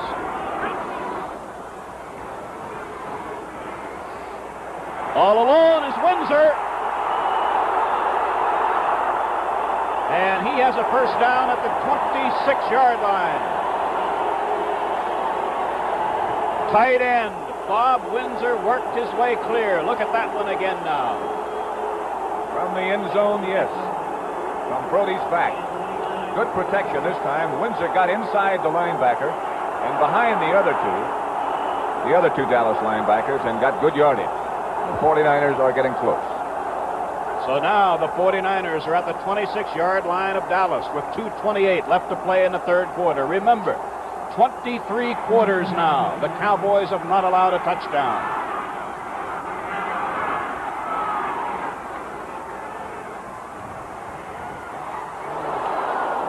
almost intercepted by Cornell Green, and then it got away from him, and Bob Windsor almost had it. It all adds up to an incompletion in 2nd and 10. Now Ted Qualick checks in place of Windsor. 10 of 25 for Brody, 140 yards, 2 interceptions. One by Jordan, one by Renfro. Following those interceptions, did the Cowboys score their touchdowns as they lead 17-3. Witcher to the right, Washington to the left.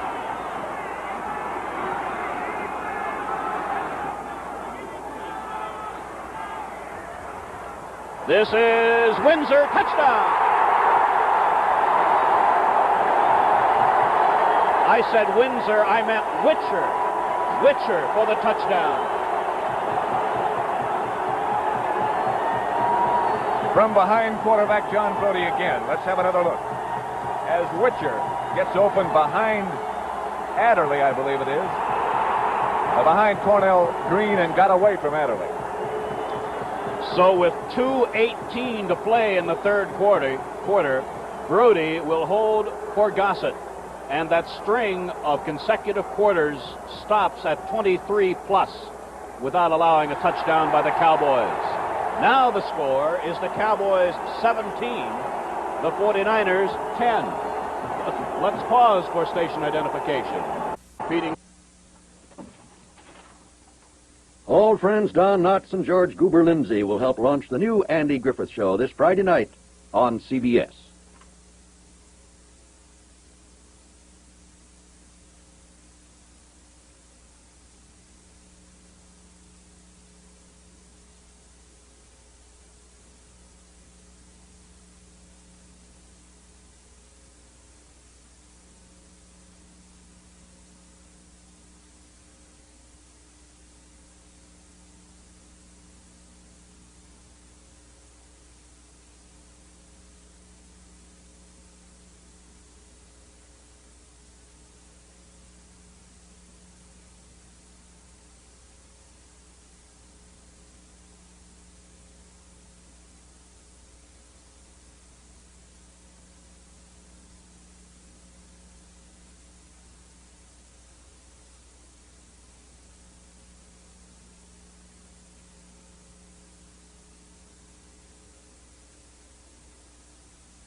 Repeating.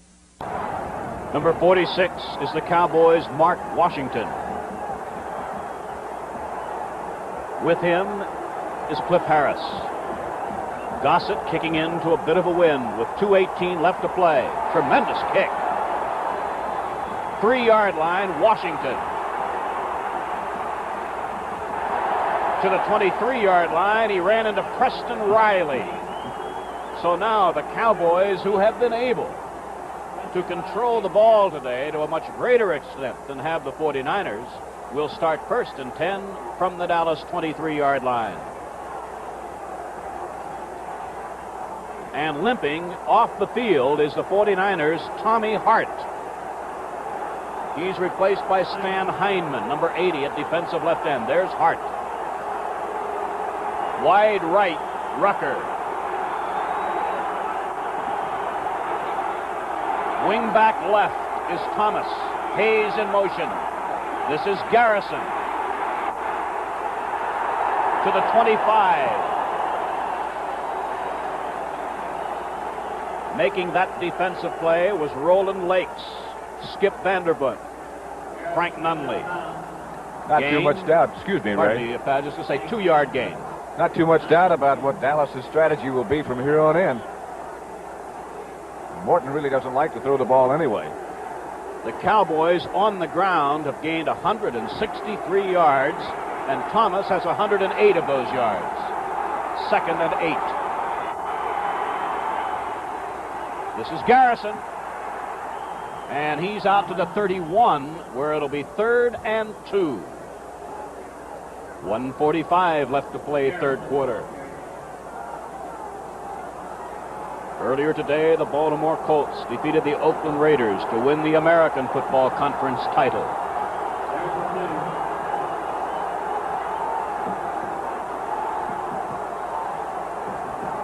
3rd and 2, Dallas from the Cowboy 31. The clock running. Just over a minute left to play now, third quarter. Rucker right. Hayes, a couple of yards split left. This is Dwayne Thomas. Ball in the air. It's caught by Rucker. And I believe he caught it about a half a yard beyond where the Cowboys needed to go for a first down. Ball just popped out of Thomas's hand. Here is Thomas, the tailback, the deep back in the Dallas setup. He doesn't have the first down when he's hit. The ball got loose, and that's Rucker standing at the top of your screen. Let's take another look at it now. Rucker is 88. The ball pops right to it. Ooh, that's a big play. So the Cowboys have a first down at the Dallas 34. Rucker in motion. Here comes Thomas. Around Bruce Taylor. He has a first down out at the 47-yard line. He is absolutely something else. Dwayne Thomas. Size and speed and moves, he has it all. I think he gave you an indication right there of how much speed he does have. It looked like Bruce Taylor had a good angle on him. And he just turned it on and got to the outside and got a first down. He is absolutely amazing. He went out of bounds, and that stopped the clock with 25 seconds left to play in the third quarter. Total rushing yardage now for the Cowboys, 195. The fake was to Thomas. The pass is to Garrison. And he's inside the 20. The ball is ruled to have been dead. A penalty marker is at the 30-yard line of the 49ers. Bob Hayes over, questioning one of the officials. Just have to guess it's a clipping call against Dallas from their reaction. And there was somebody over there blocking for Garrison. 14 seconds left in the quarter as referee Tommy Bell measures off 15 yards. The foul occurred at the 30. The ball comes back to the San Francisco 45. Let's take another look. As Morton again faked to Thomas, Garrison gets out in the open. I believe that was Bob Hayes who flashed across your screen and threw what looked like a block on Jimmy Johnson, I think. But the officials, of course, were very close to it. Now the 49ers have lost, at least for the time being, linebacker Dave Wilcox. That is he limping off the field. So now the linebackers will be Ed Beard, Frank Nunley, and Skip Vanderbunt. Tommy Hart came off limping a while ago. I don't believe he returned since he left the game.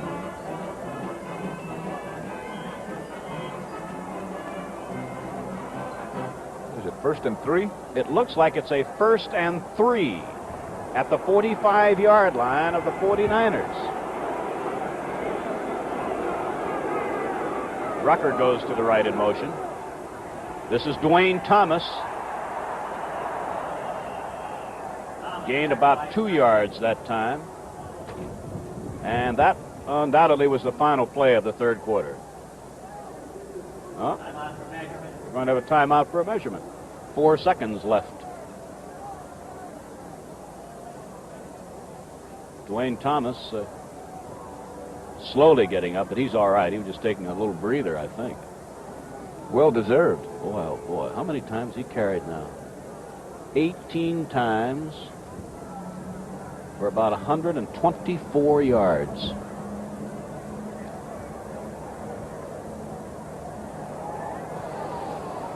Just that short. So it'll be second down and about a foot. The score, 17-10 Cowboys after a 3-3 first half. Brody's arm was hit as he was passing. Leroy Jordan intercepted. And Dallas had the ball at the San Francisco 13, who went in to score. Thomas scored. Then an interception by Renfro, an interference call at the 5-yard line. Whoop, there's the gun. That's the end of the third quarter. With the score, the Cowboys 17 and the 49ers 10. Let's pause for a moment.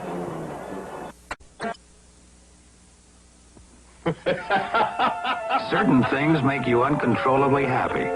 Others leave you quietly pleased. but some provide a richer pleasure, like the satisfaction you get by giving your family basic financial security. Your New York life insurance agent knows a lot about this kind of happiness. Helping people find it is his full-time career. How can life insurance make your family's future happier? Your New York life agent has the answer.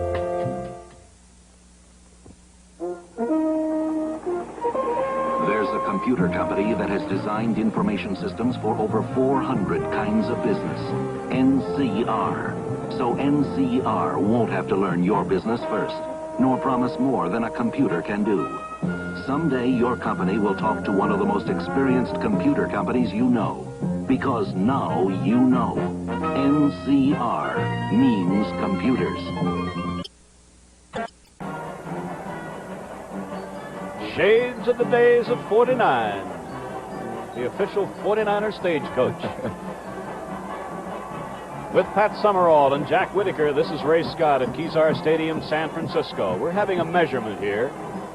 Not to decide what down it is, but to decide exactly where the ball should be placed. It'll be second and about a foot, with the ball at between the 43 and 44-yard line of San Francisco in Dallas possession. 15 minutes left of football, unless there's a tie. Then we go to sudden death. Greg Morton has been over consulting with Tom Landry and the other Cowboy coaches. Wide right comes Hayes. Wide left goes Rucker. Garrison and Thomas lined up behind Morton.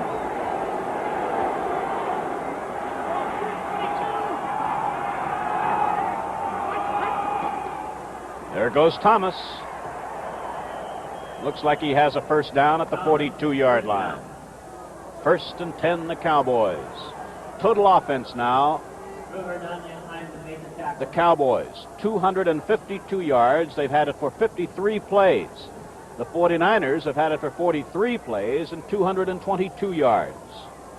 Now Tommy Hart checks back in that front line. There's Tom Landry, the head coach of the Cowboys. Tommy Hart replaces Heineman, a defensive left end for San Francisco. Rucker to the left, working against Taylor. And everybody else at the moment in tight.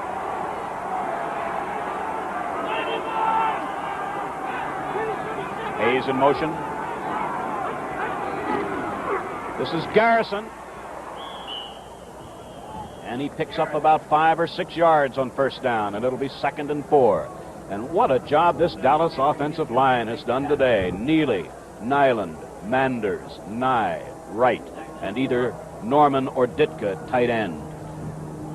It's been just amazing that they've been able to do to such a great degree what they set out to do, and that was to keep the ball away from San Francisco and control it.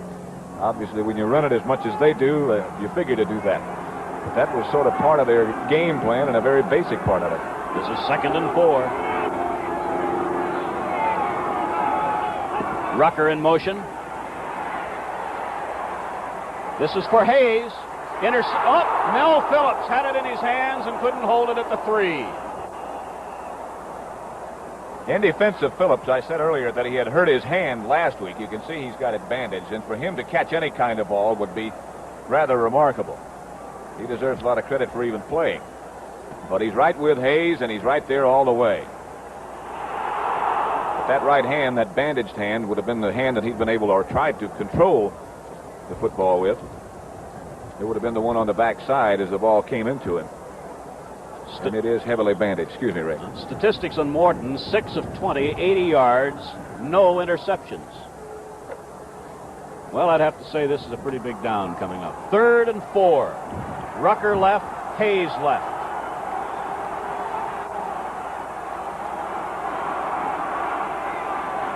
Garrison in motion. Here is Thomas. First down. Fumble. And the Cowboys get it back at the 23-yard line. Number 61, Blaine Nye. Thomas, of course, had his first down. Here he is, number 33, Hayes in motion.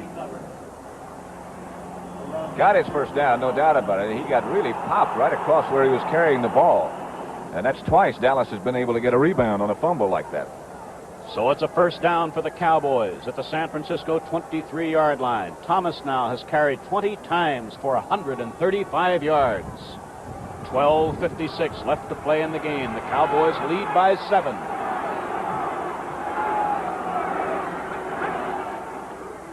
Garrison. And he's right in front of the goalpost at the 17-yard line after a gain of 6.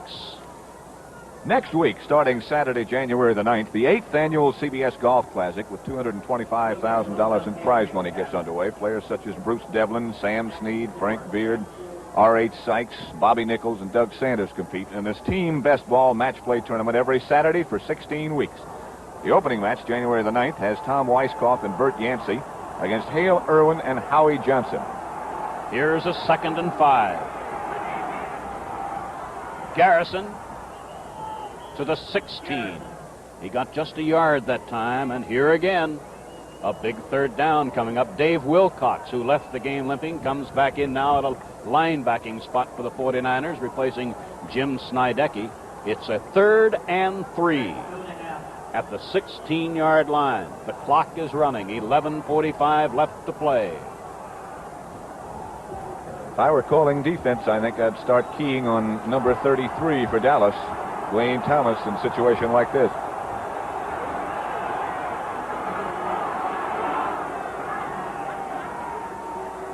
This is Thomas, and he does not have a first down. There's a loss of 1, and this means the kicking unit comes in. Mike Clark on 4th and 4. That's one of the very few times today that Thomas, the first time, that Thomas has failed to gain yardage when he carried the ball. There he is. What a day. Dwayne Thomas, rookie, West Texas State. Dan Reeves holding, 24-yard attempt. Angle from the left for Mike Clark.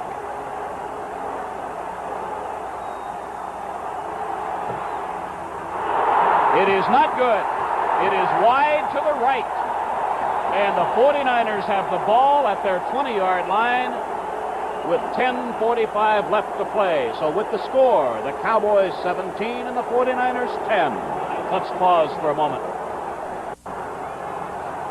1st and 10, 49ers at the San Francisco 20.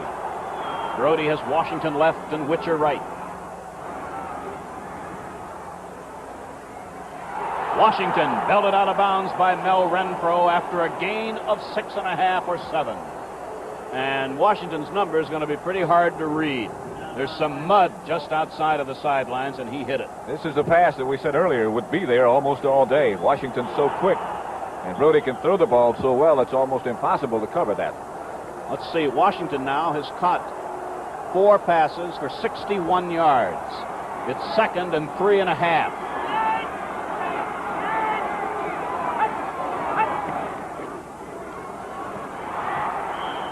Close to a first down. Ken Willard. Let's see now. Willard has carried the ball 11 times, 35 yards, and he gets a first down at the 30. Pat, I'm going to ask you here to keep reminding me to check the time left, because it's rather important. I'd say 10 minutes and 12 seconds and the clock running. Remember, there'll be no tie. Sudden death if the 49ers can tie it up. Witcher left, Washington right.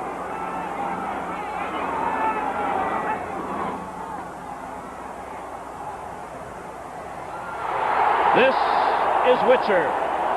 Belted out of bounds by Renfro. First down, 49er 43-yard line. You know, Washington gets most of the publicity, and deservedly so. Here is Brody's completion to Witcher. And this is what I was about to say a minute ago. You'll recall that Witcher scored the 49er touchdown. And you'll also recall that against Minnesota last week, it was Witcher who got the clutch touchdown on the pass from Brody. Brody now 13 of 28 for 185 yards.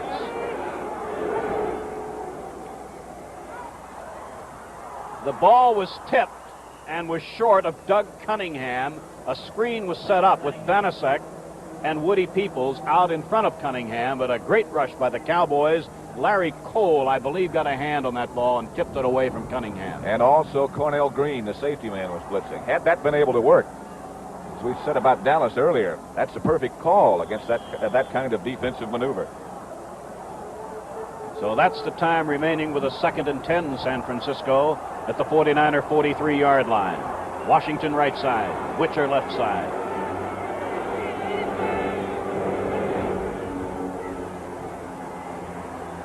Washington.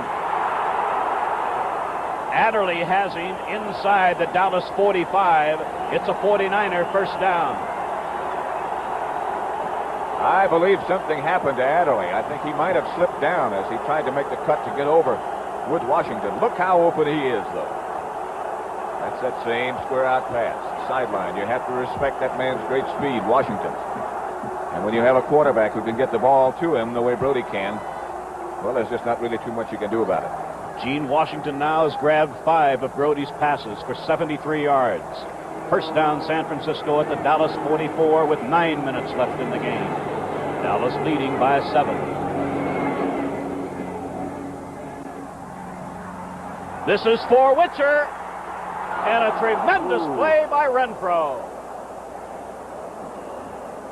That's the same pattern that he beat Minnesota with last week, as he tries to get into the crease between these two men. Now watch Renfro stay on the outside. He knows he's got help coming. Turned him around. And he was just hoping that he could catch the crease before Waters could get there. 41. So Witcher is just now rejoining the huddle. It'll be 2nd and 10, 49ers at the Dallas 44. Tom Landry. How many situations his Dallas team has been in like this. Washington is on the left side now.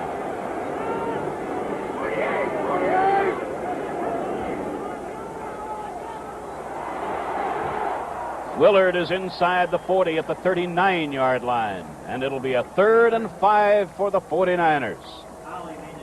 Wow, you talk about a succession of 3rd down situations. Here is yet another. 17-10 Dallas broke a 3-3 tie with 2 touchdowns here in the second half. They led 17-3, but then Brody hit Witcher, and now it's 17-10. Windsor has been inactive lately. Let's see.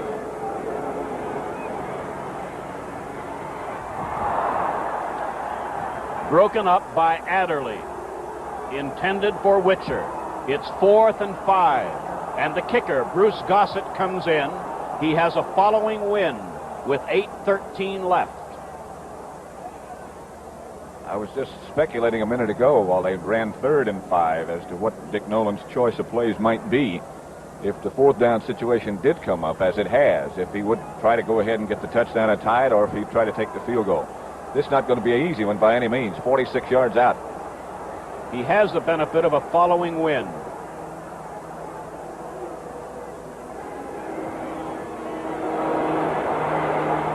It is off to the side. The Cowboys have the ball on the touchback at the Dallas 20-yard line with 8 minutes and 8 seconds left. And with the score, the Dallas Cowboys 17 and the 49ers 10. Let's pause for a moment. We are reminded that last week Dwayne Thomas carried the ball 30 times for 135 yards. Today he's carried the ball already 21 times for 134 yards. And now it's Dallas from the Dallas 20. 8 minutes, 8 seconds left in the game. Cowboys with a 7-point lead.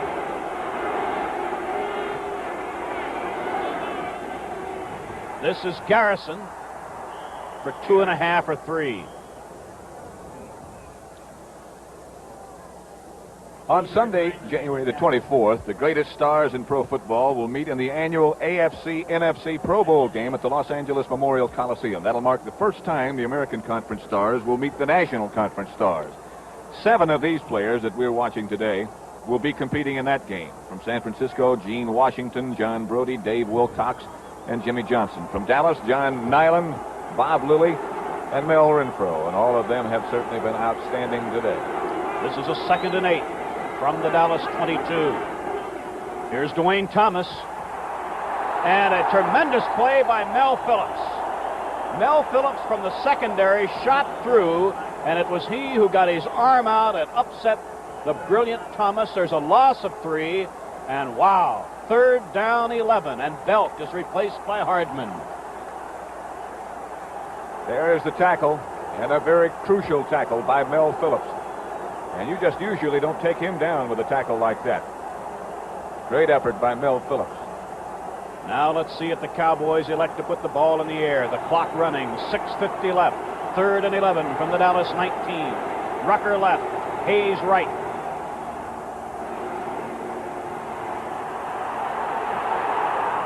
And a tremendous catch by Rucker. Morton did a fantastic job, and he is down on the ground. Quarterback Craig Martin was hit by Cedric Hardman just as he released that ball.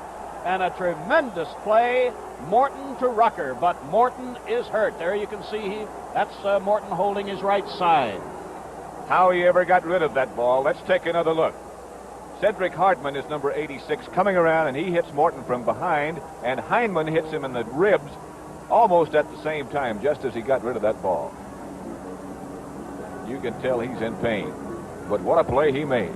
Boy, you talk about a clutch play. Morton to the rookie Rucker. And there is Roger Staubach.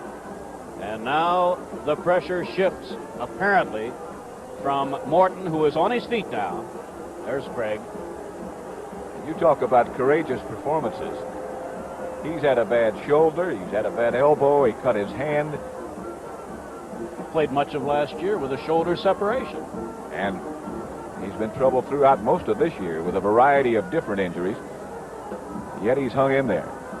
And although his statistics aren't all that impressive, Dallas is still in the championship game. Here comes Roger Staubach. So now, Roger Staubach, who played at Navy, second year with the Cowboys. Now that timeout was an official timeout. The reason?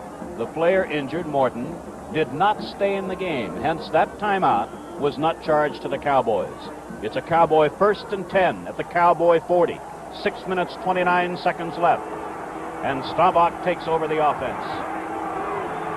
Remember now, he's a scrambler. This is Dwayne Thomas. And a great play behind the line by Charlie Kruger. And Thomas loses 4. But the Cowboys gain about 30 seconds. And here comes Morton back in. Staubach just in for one play. Craig Morton is back in at quarterback on 2nd and 14. But time is so important. Less than 6 minutes in the game. The Cowboys are leading by 7. Bob Hayes lines up to the right.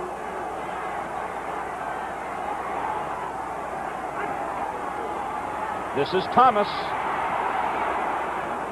And he gets it out to the 43-yard line, where it will be 3rd and 7.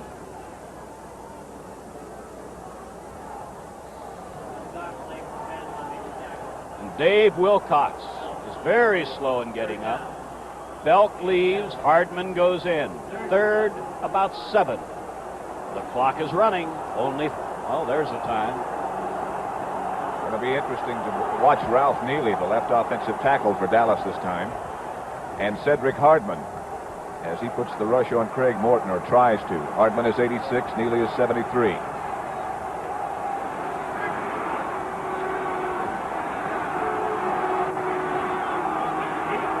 This is a 3rd and 7.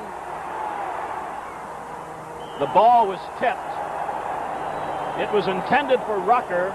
It is 4th and 7. Jimmy Johnson defending, but I do believe that someone got a hand on Morton's pass. I'm not sure, but I think so. And if you were watching Neely block on Cedric Hardman that time, you know he did a good job. Hardman wasn't close.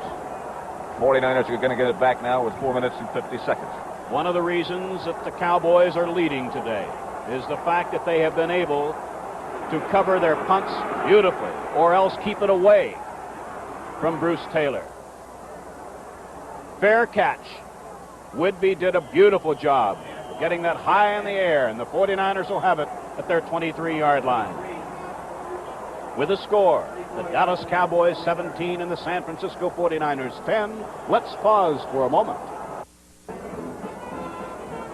Remember now, if this game ends in a tie, we go to sudden death. There will be a winner, and needless to say, we'll bring you every bit of it. All right, Gene Washington to the left. Dick Witcher to the right. First and 10, 49ers from the San Francisco 23.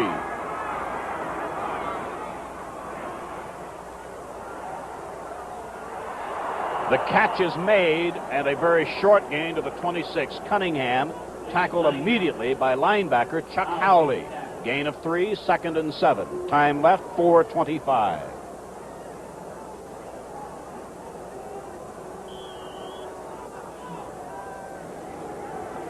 Brody now getting close to the 200-yard mark. Exactly 200, 15 of 33. Same setup, Washington left, Witcher right. This is a 2nd and 7. This is Kwolek, the tight end, and he's close to a first down at the 33. He's tackled by linebacker Dave Edwards. We're going to have a measurement here. Leroy Jordan, number 55, was in on the play. Now Bob Windsor comes in, tight end for the 49ers. This measurement stops the clock with 3:54 left.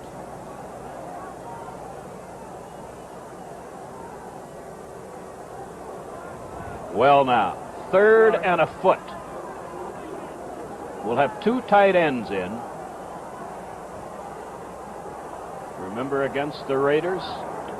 3rd and a foot. He sent Tucker out of the backfield, did John Brody, and hit him for a touchdown.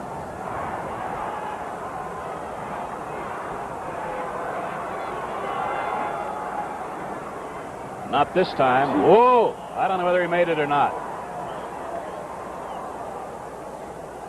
A tremendous charge by the Dallas defense. Now I wonder. There was a loss. If they did not make it. There was a loss on the play. It's 4th and 2 feet. 3:41 left.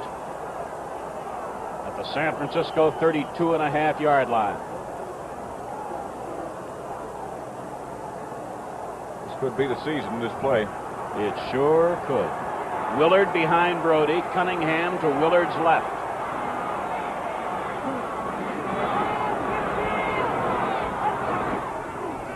Fourth down. The catch is made for the first down by Dick Witcher. Herb Adderley made the tackle, but a first down by 2 yards at the 35. Here it is. This is Witcher, and you talk about your gutsy calls. How about this on 4th and 2 with time running out? And a crunching tackle by Herb Adderley. Less than 3 minutes now remaining in the game. Down goes Brody. He held on to the ball somehow, but there's a loss of 10 as Bob Lilly was the first to get to him. Now it'll be 2nd and 25 from the 25-yard line with that much time left.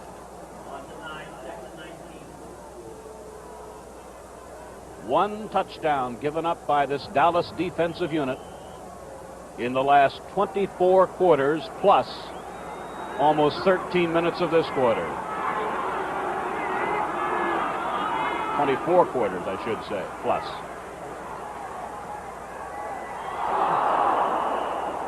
Defending was Jordan. Intended receiver was Kwolek. It'll be 3rd and 20 with 2:27 left. And all of the skill and experience of now 14 years in the National Football League in the person of John Brody, and if ever a man had to come up with something. Now, D.D. Lewis comes in. Tom Stinsick comes in. Mark Washington comes in. Defensive changes for Dallas on 3rd and 20. And against this defense, there is Tom Landry. And I've heard it said he's not emotional. What do you think?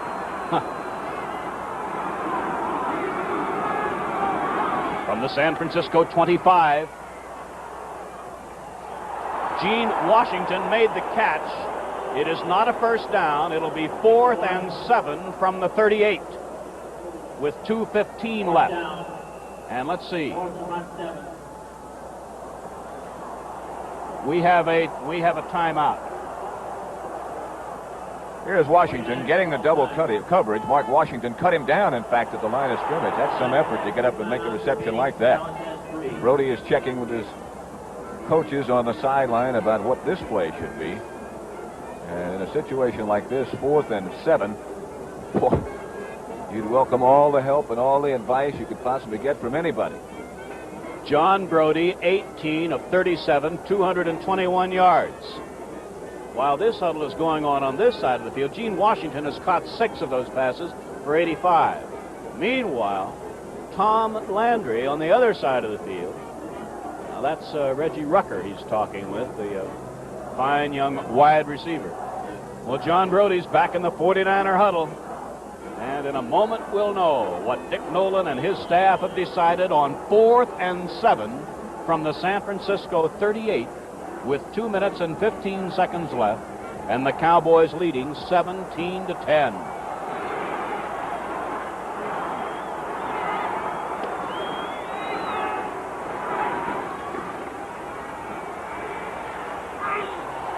Incomplete at the 49-yard line. The intended receiver was Kenny Willard. And there is the veteran and great running back. I think he had his hands on it. I know he was hit. It was incomplete. And the Dallas defense has turned the ball over to the offense at the 49er 39-yard line with 2 minutes and 10 seconds left in the game. So 2 minutes and 10 seconds away is that long cherished dream for the Dallas Cowboys. Hayes to the right. Rucker behind Morton. This is Dwayne Thomas. And he gets it down to the 37-yard line. And we're going to have the notification in a second or so. Right here, I believe. Yes, 2 minutes left. With a score. Cowboys 17, 49ers 10. Let's pause for a moment. Dallas total offense, 301 yards, 69 plays. Breaking it down, Dwayne Thomas, 137 yards on the ground on 25 carries. Walt Garrison, 14 carries, 61 yards. It's 2nd and 8 Dallas at the San Francisco 37. Rucker coming in motion. This is Garrison. And he is collared by Taylor only after Garrison is down to the 20-yard line, and that is another Dallas first down. So Walt Garrison makes a big play. And a good cut by Garrison, a good block by Rayfield Wright, and the rest of the Dallas offensive line. Jimmy Johnson chasing, and that was Hayes that threw that block right there that sprung him before Taylor could get him down. San Francisco has taken one of their timeouts. Morton visits the Dallas sideline to talk with Tom Landry.